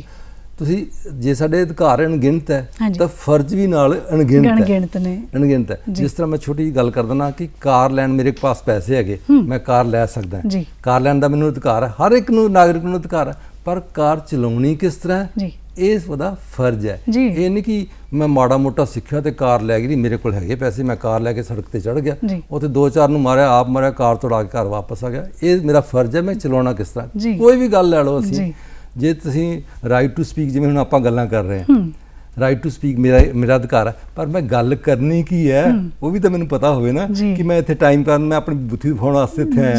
ਇਹ ਨਹੀਂ ਗੱਲ ਹੈਗੀ ਕਿ ਮੈਂ ਲੋਕਾਂ ਨੂੰ ਕੋਈ ਮੈਸੇਜ ਦੇਣਾ ਬਈ ਜਿਹਦੇ ਨਾਲ ਕੋਈ ਸਮਾਜ ਦਾ ਭਲਾ ਹੋ ਸਕੇ, ਇਸ ਵਾਸਤੇ ਮੈਂ ਇੱਥੇ ਆਇਆ। ਇਹ ਨਹੀਂ ਕਿ ਮੈਂ ਇੱਥੇ ਟਾਈਮ ਕਿਲ ਕਰਨਾ ਆਇਆ। ਜੀ ਉਹ ਚੀਜ਼ ਜਿਹੜੀ ਤੁਹਾਡੀ ਇੱਕ ਤਵੱਕੋ ਵੀ ਮੰਗਦੀ ਹੈ। ਇੱਕ ਸਮਾਜ ਜਿਹੜਾ ਹੈ ਨਾ ਉਹਨੂੰ ਚੰਗੇ ਬਾਸ਼ਿੰਦਿਆਂ ਦੀ ਹਮੇਸ਼ਾ ਲੋੜ ਰਹਿੰਦੀ ਹੈ। ਬਿਲਕੁਲ ਜੀ। ਇੱਕ ਚੰਗਾ ਨਾਗਰਿਕ ਜਿਹੜਾ ਹੈ ਉਹ ਸਮਾਜ ਨੂੰ ਇੱਕ ਚੰਗੀ ਰਾਹ ਤੇ ਲੈ ਕੇ ਜਾਂਦਾ ਹੈ, ਉਹ ਅਜਿਹੇ ਪੂਰਨੇ ਪਾ ਕੇ ਜਾਂਦਾ ਹੈ। ਰੋਲ ਮਾਡਲ ਤਾਂ ਹੀ ਹੁੰਦੇ ਨੇ। ਬਿਲਕੁਲ। ਉਹ ਰੋਲ ਮਾਡਲ ਜਿਹੜੇ ਨੇ ਜਿਨ੍ਹਾਂ ਨੂੰ ਹੁਣ ਵੀ ਨਮਨ ਕੀਤਾ ਜਾਂਦਾ ਹੈ, ਜਿਨ੍ਹਾਂ ਨੂੰ ਸ਼ਰਧਾਂਜਲੀਆਂ ਅਰਪਿਤ ਕੀਤੀਆਂ ਜਾਂਦੀਆਂ ਨੇ, ਉਹਨਾਂ ਦੀ ਜੇ ਗੱਲ ਕਰੀਏ, ਉਹਨਾਂ ਨੇ ਕੁਝ ਅਜਿਹੇ ਰੂਲਸ, ਅਜਿਹੇ ਗੁਣ ਆਪਣੇ ਅੰਦਰ ਆਤਮਸਾਤ ਕੀਤੇ, ਆਪਣੇ ਫਰਜ਼ਾਂ ਦਾ ਨਿਰਵਾਹ ਕੀਤਾ, ਤਾਂ ਹੀ ਉਹ ਸਮਾਜ ਦੇ ਵਿੱਚ ਇੱਕ ਬਿਹਤਰ ਸਮਾਜ ਦਾ ਇੱਕ ਸੁਪਨਾ ਵਿਖਾ ਕੇ ਤੇ ਗਏ। ਉਸ ਸੁਪਨੇ ਨੂੰ ਅਸੀਂ ਅਗਾਂਹ ਲੈ ਕੇ ਕਿਵੇਂ ਜਾਣਾ? ਲੈ ਕੇ ਇਹੀ ਜਾਣਨਾ ਕਿ ਜਿੱਥੇ ਵੀ ਦੇਖੋ ਸਾਡੇ ਜੋ ਵੀ ਫਰਜ਼ ਹੈਗੇ, ਜਿਸ ਤਰ੍ਹਾਂ ਕਿ ਪਹਿਲਾਂ ਆਪਾਂ ਗਣ ਚੁੱਕੇ ਰਾਈਟ ਟੂ ਪ੍ਰਾਪਰਟੀ, ਦੇਸ਼ ਦੀ ਸੰਪਤੀ ਦਾ ਸੰਭਾਲ ਕਰਨੀ ਹੈ, ਉਹਨੂੰ ਨੁਕਸਾਨ ਨਹੀਂ ਪਹੁੰਚਾਉਣਾ, ਆਪਣੇ ਜਿਹੜੇ ਬਣਦੇ ਟੈਕਸ, ਦੇਸ਼ ਦੇ ਕਾਨੂੰਨਾਂ ਨੂੰ ਅਸੀਂ ਇਨ ਬਿਨ ਪਾਲਣ ਕਰਨਾ ਹੈਗਾ। ਤਾਂ ਹੀ ਜੇ ਅਸੀਂ ਜੇ ਕੋਈ ਰੂਲ ਹੈ ਖੱਬੇ ਪਾਸੇ ਚੱਲਣਾ ਨਹੀਂ, ਮੈਂ ਤੇ ਮਰਜ਼ੀ ਹੈ ਮੈਂ ਤੇ ਵਿੱਚ ਸੈਂਟਰ 'ਚ ਚੱਲੂੰਗਾ, ਮੈਂ ਤਾਂ ਸੱਜੇ ਪਾਸੇ ਚੱਲੂੰਗਾ, ਚੱਲੇਗਾ ਤਾਂ ਫਿਰ ਦੂਸਰਿਆਂ ਵਾਸਤੇ ਪ੍ਰੋਬਲਮ ਕ੍ਰੀਏਟ ਕਰੇਗਾ। ਮਤਲਬ ਕਿ ਜੇ ਅਸੀਂ ਸੁਸਾਇਟੀ ਵਿੱਚ ਰਹਿਣਾ ਹੈ ਤਾਂ ਦੇਸ਼ ਦੇ ਕਾਇਦੇ ਕਾਨੂੰਨਾਂ ਨੂੰ ਸਾਨੂੰ ਮੰਨਣਾ ਪਏਗਾ। ਔਰ ਇਹ ਜ਼ਿੰਮੇਵਾਰੀ ਫਿਰ ਇਹ ਹੈ ਕਿ ਕਾਨੂੰਨ ਕਿਤੇ ਗਲਤ ਤਾਂ ਨਹੀਂ ਬਣ ਗਿਆ, ਇਹ ਸਾਡੇ ਜਿਹੜੇ ਕਾਨੂੰਨ ਬਣਾਉਣੇ ਉਹ ਦੇਖਣ, ਦੁਬਾਰਾ ਰਿਵਿਊ ਕਰਨ ਵੀ ਕਿਤੇ ਜੇ ਲੋਕਾਂ ਨੂੰ ਕੋਈ ਪਰੇਸ਼ਾਨੀ ਆ ਰਹੀ ਹੈ ਤਾਂ ਉਹਨੂੰ ਠੀਕ ਕਰੋ ਵੀ ਇੱਥੇ ਗਲਤੀ ਹੋ ਗਈ। ਇਹ ਨਹੀਂ ਕਿ ਜੋ ਬਣ ਗਿਆ ਇੱਕ ਵਾਰੀ ਕਾਨੂੰਨ ਉਹ ਕੋਈ ਅਲਟੀਮੇਟ ਇਲਾਹੀ ਬਾਣੀ ਹੋ ਗਈ ਵੀ ਇਹ ਮੰਨਣਾ ਹੀ ਪਊਗਾ। ਇਸ ਤਰ੍ਹਾਂ ਦੀ ਨਹੀਂ ਚਾਹੀਦਾ, ਉਹਨਾਂ ਨੂੰ ਰਿਵਿਊ ਕਰਨਾ ਚਾਹੀਦਾ ਕਿ ਜੇ ਕੋਈ ਗਲਤੀ ਹੋ ਗਈ ਤਾਂ ਉਹਨੂੰ ਠੀਕ ਕਰ ਲਓ। ਜੀ ਸ਼ਾਇਦ ਇਸੇ ਕਰਕੇ ਸੰਵਿਧਾਨ ਦੇ ਵਿੱਚ ਕੋਸ਼ਿਸ਼ ਜਾਰੀ ਹੈ ਵੀ ਜਿੱਥੇ ਤੁਹਾਨੂੰ ਲੱਗਦਾ ਹੈ, ਜਿੱਥੇ ਨਾਗਰਿਕਾਂ ਦੇ ਪ੍ਰਤੀ ਲੱਗ ਰਿਹਾ ਹੈ ਕਿ ਇਹਦੇ ਵਿੱਚ ਕੋਈ ਨਾ ਕੋਈ ਊਣਤਾਈ ਹੈ, ਉਹਦੇ ਵਿੱਚ ਸੋਧਾਂ ਕੀਤੀਆਂ ਜਾਂਦੀਆਂ ਨੇ। ਸੰਵਿਧਾਨਕ ਸੋਧਾਂ ਹੋ ਰਹੀਆਂ, ਲਗਾਤਾਰ ਹੋ ਰਹੀਆਂ। ਸੋ ਇਹ ਜਿਹੜੀਆਂ ਸੋਧਾਂ ਹੈ ਇਹ ਤੁਹਾਡੇ ਮਨੁੱਖਤਾ ਵਾਸਤੇ, ਇੱਕ ਚੰਗੇ ਨਾਗਰਿਕ ਦੇ ਆਉਣ ਵਾਲੇ ਭਵਿੱਖ ਵਾਸਤੇ ਇਹ ਇੱਕ ਅਜਿਹੀ ਲਾਹੇਵੰਦ ਕੋਸ਼ਿਸ਼ ਹੈ। ਬਿਲਕੁਲ। ਸੋ ਇਹ ਕੋਸ਼ਿਸ਼ਾਂ ਜਿਹੜੀਆਂ ਹੈ ਉਹ ਜਾਰੀ ਰਹਿਣੀਆਂ ਚਾਹੀਦੀਆਂ। ਛੋਟੇ ਪੱਧਰ ਤੋਂ ਲੈ ਕੇ ਵੱਡੇ ਪੱਧਰ ਤੱਕ ਸਭ ਦਾ ਇੱਕ ਇਖਲਾਕੀ ਫਰਜ਼ ਹੈ। ਇੱਕ ਅਧਿਆਪਕ ਹੈ, ਇੱਕ ਸਮਾਜ ਸੇਵਕ ਹੈ, ਘਰ 'ਚ ਮਾਪੇ ਨੇ, ਇਹਨਾਂ ਸਾਰਿਆਂ ਦਾ ਨਿੱਕੇ ਨਿੱਕੇ ਅਹਿਮ ਫਰਜ਼ ਨੇ ਜਿਹੜੇ ਆਪਣੀ ਆਉਣ ਵਾਲੀ ਪੀੜ੍ਹੀ ਨੂੰ ਦੇਣਗੇ। ਬਿਲਕੁਲ ਜੀ। ਸੋ ਉਹ ਸੁਨੇਹਾ, ਉਹ ਸੰਦੇਸ਼ ਵੀ ਜਿਹੜਾ ਸਾਨੂੰ ਨਾ ਗਾਹੇ ਬਗਾਹੇ ਹੀ ਸਾਨੂੰ ਕਿਤਾਬਾਂ ਨਾ ਪੜ੍ਹਨੀਆਂ ਪੈਣ ਆਪਣੇ ਭਾਰਤ ਨੂੰ ਜਾਣਨ ਵਾਸਤੇ, ਆਪਣੇ ਭਾਰਤ ਦੇ ਪ੍ਰਤੀ, ਉਹਦੇ ਫਰਜ਼ਾਂ ਦੇ ਪ੍ਰਤੀ, ਆਪਣੇ ਸੰਵਿਧਾਨ ਦੇ ਪ੍ਰਤੀ ਸੁਚੇਤ ਰਹਿਣ ਵਾਸਤੇ। ਇੱਕ ਸ਼ੇਰ ਹੈ, ਮੈਡਮ ਸ਼ੇਅਰ ਕਰਨਾ ਚਾਹਾਂਗਾ ਜੀ। मिटा दे अपनी हस्ती को अगर कुछ मर्तबा चाहिए कि दाना खाक में मिलकर गुलो गुलजार होता है। क्या बात है। दाने ਨੂੰ ਪਹਿਲਾਂ ਵੱਡਾ ਰੁੱਖ ਬਣਨ ਵਾਸਤੇ ਪਹਿਲਾਂ ਮਿੱਟੀ 'ਚ ਮਿਲਣਾ ਪੈਂਦਾ ਹੈ ਜੀ। ਪਹਿਲਾਂ ਤੁਸੀਂ ਆਪਣੇ ਫਰਜ਼ਾਂ ਨੂੰ ਪਹਿਚਾਨੋ, ਤੁਹਾਨੂੰ ਸਭ ਕੁਝ ਮਿਲ ਜਾਏਗਾ। ਜੇ ਤੁਸੀਂ ਫਰਜ਼ ਆਪਣੇ ਚੰਗੀ ਤਰ੍ਹਾਂ ਨਿਭਾਤੇ ਨਾ ਤੇ ਤੁਹਾਡੇ ਅਧਿਕਾਰ ਮਿਲ ਜਾਣਗੇ, ਤੁਹਾਨੂੰ ਸਭ ਕੁਝ ਮਿਲ ਜਾਏਗਾ ਜੀ। ਅਸੀਂ ਇੱਥੇ ਤੇ ਗਲਤੀ ਕਰਦੇ ਹਾਂ ਕਿ ਅਸੀਂ ਫਰਜ਼ ਨਹੀਂ ਨਿਭਾਉਂਦੇ, ਆਪਣੇ ਅਧਿਕਾਰਾਂ ਵੱਲ ਕਹਿੰਦੇ ਹਾਂ ਅਧਿਕਾਰ ਸਾਨੂੰ ਆਹ ਮਿਲਣਾ ਚਾਹੀਦਾ, ਉਹ ਮਿਲਣਾ ਚਾਹੀਦਾ। ਪਹਿਲਾਂ ਕੁਝ ਬੀਜੋ ਤੇ ਸਹੀ ਜੀ। ਸੋ ਉਹ ਬੀਜਣ ਵਾਸਤੇ ਨਾ ਪਹਿਲਾਂ ਕਹਿੰਦੇ ਨਾ ਕਿ ਇਹ ਉਹ ਜਿਹੜੀ ਧਰਤ ਆ ਉਹਨੂੰ ਉਪਜਾਊ ਬਣਾਉਣਾ ਬਹੁਤ ਜ਼ਰੂਰੀ ਹੈ, ਉਹਦਾ ਪਲੇਟਫਾਰਮ ਬਣਾਉਣਾ ਬਹੁਤ ਜ਼ਰੂਰੀ ਹੈ। ਸੋ ਇਹਨਾਂ ਫਰਜ਼ਾਂ ਦੇ ਵਾਸਤੇ ਪਲੇਟਫਾਰਮ ਕਿਹੋ ਜਿਹਾ ਹੋਣਾ ਚਾਹੀਦਾ ਹੈ, ਉਹਦੇ ਬਾਰੇ ਵੀ, ਤਾਂ ਕਿ ਜੇ ਮਾਪੇ ਨੇ ਉਹਨਾਂ ਨੂੰ ਵੀ ਪਤਾ ਹੋਵੇ ਵੀ ਮੇਰਾ ਆਹ ਰੋਲ ਹੈ, ਅਧਿਆਪਕ ਹੈ ਉਹਨਾਂ ਨੂੰ ਵੀ ਪਤਾ ਹੋਵੇ ਵੀ ਮੇਰਾ ਇਹ ਰੋਲ ਹੈ ਤੇ ਮੈਂ ਆਪਣੇ ਬੱਚਿਆਂ ਨੂੰ ਇਹਨਾਂ ਦੇ ਪ੍ਰਤੀ ਸੁਚੇਤ ਕਰਨਾ ਹੈ ਵੀ ਉਹ ਕਿੱਦਾਂ ਦੀ ਜਿਹੜੀ ਭੂਮਿਕਾ ਹੈ ਉਹਦੇ ਵਿੱਚ ਨਿਭਾਉਣ ਆਉਣ ਵਾਲੇ ਸਮਿਆਂ 'ਚ। ਬਿਲਕੁਲ ਜੀ। ਦੇਖੋ ਮਾਪੇ ਵੀ ਪੜ੍ਹੇ ਲਿਖੇ ਹੋਣ, ਮਤਲਬ ਕਿ ਐਜੂਕੇਸ਼ਨ ਤੇ ਮੇਨ ਰੋਲ ਹੈ, ਐਜੂਕੇਸ਼ਨ ਜ਼ਰੂਰੀ ਚਾਹੀਦੀ ਹੈ। ਜਿਸ ਤਰ੍ਹਾਂ ਕਹਿੰਦੇ ਕਿ ਇੱਕ ਔਰਤ ਦਾ ਪੜ੍ਹਨਾ ਬਹੁਤ ਜ਼ਰੂਰੀ, ਜੇ ਇੱਕ ਔਰਤ ਪੜ੍ਹ ਜਾਂਦੀ ਹੈ ਤਾਂ 10 ਪੀੜ੍ਹੀਆਂ ਪੜ੍ਹ ਜਾਂਦੀਆਂ, ਤੇ ਜੇ ਇੱਕ ਬੰਦਾ ਪੜ੍ਹਦਾ ਤਾਂ ਠੀਕ, ਉਹ ਇਕੱਲਾ ਹੀ ਪੜ੍ਹਦਾ। ਮਤਲਬ ਕਿ ਪੜ੍ਹਾ ਲਿਖਿਆ ਹੋਣਾ ਬਹੁਤ ਜ਼ਰੂਰੀ ਹੈ ਤਾਂ ਕਿ ਇਨਲਾਈਟਨਡ ਹੋਏ। ਮੇਰਾ ਇਹ ਨਹੀਂ ਕਿ ਅਸੀਂ ਖਾਣ ਪੀਣ ਤੱਕ ਜਾਂ ਆਪਣੇ ਵੀ ਸਾਜੋ ਸਮਾਨ ਇਕੱਠਾ ਕਰ ਲਏ, ਇਹੀ ਐਜੂਕੇਸ਼ਨ ਹੈ ਜਾਂ ਇਹ ਵਧੀਆ ਲਿਵਿੰਗ ਆ। ਇੱਕ ਅੱਛੇ ਨਾਗਰਿਕ, ਆਦਰਸ਼ ਨਾਗਰਿਕ ਕਿਵੇਂ ਬਣਾਉਣਾ, ਉਹ ਐਜੂਕੇਟਡ ਬੰਦੇ ਨੂੰ, ਉਹ ਮਤਲਬ ਕਿ ਸਾਡੇ ਸਿਲੇਬਸ ਵਿੱਚ ਵੀ ਚਾਹੀਦੀਆਂ ਚੀਜ਼ਾਂ, ਇਹੋ ਜਿਹੀਆਂ ਗੱਲਾਂ, ਤੇ ਬੱਚਿਆਂ ਨੂੰ ਵੀ ਸਿੱਖਣੀਆਂ, ਪੇਰੈਂਟਸ ਨੂੰ ਵੀ ਸਿੱਖਣੀਆਂ ਚਾਹੀਦੀਆਂ। ਪਹਿਲਾਂ ਖੁਦ ਪੇਰੈਂਟਸ ਇਨਲਾਈਟਨਡ ਹੋਣਗੇ, ਜ਼ਰੂਰ ਬੱਚਿਆਂ ਨੂੰ ਵੀ ਅੱਗੇ ਆਪਣੀ ਉਹ ਸਿੱਖਿਆ ਦੇਣਗੇ ਉਸ ਤਰ੍ਹਾਂ ਦੀ। ਉਹਦੇ ਨਾਲ ਬੱਚੇ ਜਿਹੜੇ ਨੇ ਉਹ ਬਿਹਤਰ ਸਮਾਜ ਦੇ ਵਿੱਚ, ਉਸ ਸਮਾਜ ਦੇ ਵਿੱਚ ਰਹਿਣਗੇ ਜਿੱਥੇ ਉਹਨਾਂ ਨੂੰ ਫੜ ਕੇ ਧੱਕੇ ਦੇ ਨਾਲ ਕੋਈ ਚੀਜ਼ ਸਿਖਾਉਣ ਦੀ ਲੋੜ ਨਹੀਂ ਪੈਣੀ। ਉਹ ਇਸੇ ਤਰ੍ਹਾਂ ਉਹ ਸਮਾਜ ਦੇ ਵਿੱਚ ਵਿਚਰ ਕੇ ਇਹਨਾਂ ਸਾਰੀਆਂ ਚੀਜ਼ਾਂ ਨੂੰ ਆਪਣੇ ਆਪ ਹੀ ਸਿੱਖਣਾ ਸ਼ੁਰੂ ਕਰ ਦਿੰਦੇ ਨੇ। ਤੁਸੀਂ ਸੱਜੇ ਪਾਸੇ ਚੱਲੋਗੇ, ਬੱਚੇ ਨਾਲ ਚੱਲਣਗੇ। ਤੁਸੀਂ ਟ੍ਰੈਫਿਕ ਨਿਯਮਾਂ ਦਾ ਪਾਲਣ ਕਰੋਗੇ ਤੇ ਉਹ ਬੱਚੇ ਖੁਦ ਦੇਖ ਕੇ ਤੁਹਾਨੂੰ ਆਪਣੇ ਆਪ ਉਹਨਾਂ ਨੂੰ ਫੋਲੋ ਕਰਨਾ ਸਿੱਖਣਗੇ। ਗੱਲ ਉੱਥੇ ਆ ਕੇ ਮੁੱਕ ਜਾਂਦੀ ਹੈ ਵੀ ਤੁਸੀਂ ਰੋਲ ਮਾਡਲ ਬਣਨਾ ਹੈ, ਤੁਸੀਂ ਪਹਿਲਾਂ ਪੇਰੈਂਟਸ ਨੇ ਬਣਨਾ। ਜੀ ਪਹਿਲਾਂ ਪੇਰੈਂਟਸ ਨੇ ਮੰਨਣਾ ਘਰ ਤੋਂ ਬੱਚਾ ਸਭ ਤੋਂ ਪਹਿਲਾਂ ਘਰ ਤੋਂ ਸਿੱਖਦਾ ਹੈ। ਜੋ ਘਰ ਵਿੱਚ ਉਹਦੇ ਸਾਹਮਣੇ ਹੁੰਦਾ ਹੈ, ਬੱਚਾ ਤੇ ਕੋਰੀ ਸਲੇਟ ਹੈਗਾ, ਉਹਨੇ ਕਿੱਥੋਂ ਬੋਲਣਾ ਉਹ ਘਰ ਚੋਂ ਸਿੱਖਦਾ, ਸਭ ਕੁਝ ਤੁਰਨਾ ਚੱਲਣਾ ਫਿਰਨਾ ਸਭ ਕੁਝ ਘਰੋਂ ਹੀ ਸਿੱਖਦਾ ਜੀ। ਉਹਨਾਂ ਮਾਪਿਆਂ ਨੂੰ, ਉਹਨਾਂ ਅਧਿਆਪਕਾਂ ਨੂੰ, ਉਹਨਾਂ ਸਮਾਜ ਸੇਵੀਆਂ ਨੂੰ, ਸਾਰਿਆਂ ਨੂੰ ਇੱਕ ਪ੍ਰੇਰਨਾ ਭਰਿਆ ਸੰਦੇਸ਼ ਵੀ ਇਹ ਕੰਮ ਜਿਹੜਾ ਉਹ ਕਰ ਰਹੇ ਨੇ ਬਿਹਤਰ ਹੈ, ਇਹਨੂੰ ਹੋਰ ਬਿਹਤਰ ਕਿਵੇਂ ਕਰਨ ਤਾਂ ਕਿ ਇੱਕ ਚੰਗੇ ਨਾਗਰਿਕ ਬਣਾਉਣ, ਤਾਂ ਕਿ ਉਹਨਾਂ ਨੂੰ ਆਪਣੇ ਫਰਜ਼ਾਂ ਸਾਨੂੰ ਚਾਹੀਦਾ ਕਿ ਅਸੀਂ ਸਮਾਜ ਕਿਸ ਤਰ੍ਹਾਂ ਦਾ ਬਣਾ ਚੁੱਕੇ ਹਾਂ ਜੀ। ਗਲਤ ਬਣਾਇਆ ਤੇ ਠੀਕ ਕਰੋ, ਆਪਣੇ ਸੁਧਾਰੋ ਆਪਣੀ ਆਦਤਾਂ ਨੂੰ, ਕਿੱਥੇ ਗਲਤੀ ਹੋਈ ਹੈ। ਜੇ ਸਮਾਜ ਸਾਡਾ ਗਲਤ ਹੋ ਗਿਆ, ਕਿਉਂ ਗਲਤ ਹੋਇਆ ਵੀ ਅਸੀਂ ਕੁਝ ਆਪਣੇ ਬੱਚਿਆਂ ਨੂੰ ਸਿੱਖਿਆ ਗਲਤ ਦਿੱਤੀ ਹੈ ਤਾਂ ਇਹ ਸਮਾਜ ਇਸ ਤਰ੍ਹਾਂ ਦਾ ਬਣ ਗਿਆ, ਤਾਂ ਹੁਣ ਅਸੀਂ ਆਪਣੇ ਆਪ ਨੂੰ ਸੁਧਾਰੀਏ ਵੀ ਇਹ ਗਲਤੀਆਂ ਹੋ ਗਈਆਂ ਸਾਡੇ ਕੋਲ, ਅੱਗੇ ਤੋਂ ਨਾ ਹੋਣੇ, ਠੀਕ ਕਰੋ ਆਪਣੇ ਆਪ ਜੀ। ਉਹ ਛੋਟੇ ਛੋਟੇ ਉਪਰਾਲੇ ਜਿਹੜੇ ਨੇ ਉਹ ਮੁੜ ਮੁੜ ਕੇ ਸਾਨੂੰ ਉਧਰ ਆਉਣਾ ਪੈਣਾ ਹੈ ਵੀ ਜਿੱਥੇ ਤੁਹਾਨੂੰ ਲੱਗਿਆ ਵੀ ਹਾਂ ਇਹ ਜਿਹੜਾ ਬਣਾ ਰਿਹਾ ਕੋਠਾ, ਇਹ ਮੈਨੂੰ ਨਹੀਂ ਲੱਗਦਾ ਕਿ ਇਹ ਬਹੁਤੀ ਦੇਰ ਟਿਕੂਗਾ, ਇਹਦੀ ਨੀਂਹ ਕੱਚੀ ਹੈ, ਸੋ ਉਹਨੂੰ ਉਸੇ ਵੇਲੇ ਜਿਹੜਾ ਨਾ ਉਹਨੂੰ ਪਰਤ ਕੇ ਤੇ ਦੂਜੇ ਪਾਸੇ ਨਵਾਂ ਕੰਮ ਸ਼ੁਰੂ ਕਰ ਦੇਣਾ ਚਾਹੀਦਾ ਤਾਂ ਕਿ ਉਹ ਬਿਹਤਰ ਸਮਾਜ ਦੇ ਸਕੇ। ਦੇਖੋ ਮੈਂ ਗੱਲ ਕਰਦਾ ਕਿ ਸਾਡੇ ਸਿਸਟਮ ਜੇ ਪਾਣੀ ਦੀ ਗੱਲ ਕਰੀਏ ਸਿਰ ਜੀ, ਪਾਣੀ ਪਹਿਲਾਂ ਸਾਡੇ ਟਾਈਮ ਤੇ ਕੀ ਹੈ, ਨਲਕਾ ਗੇੜੋ ਤੇ ਪਾਣੀ ਪੀਓ ਜੀ।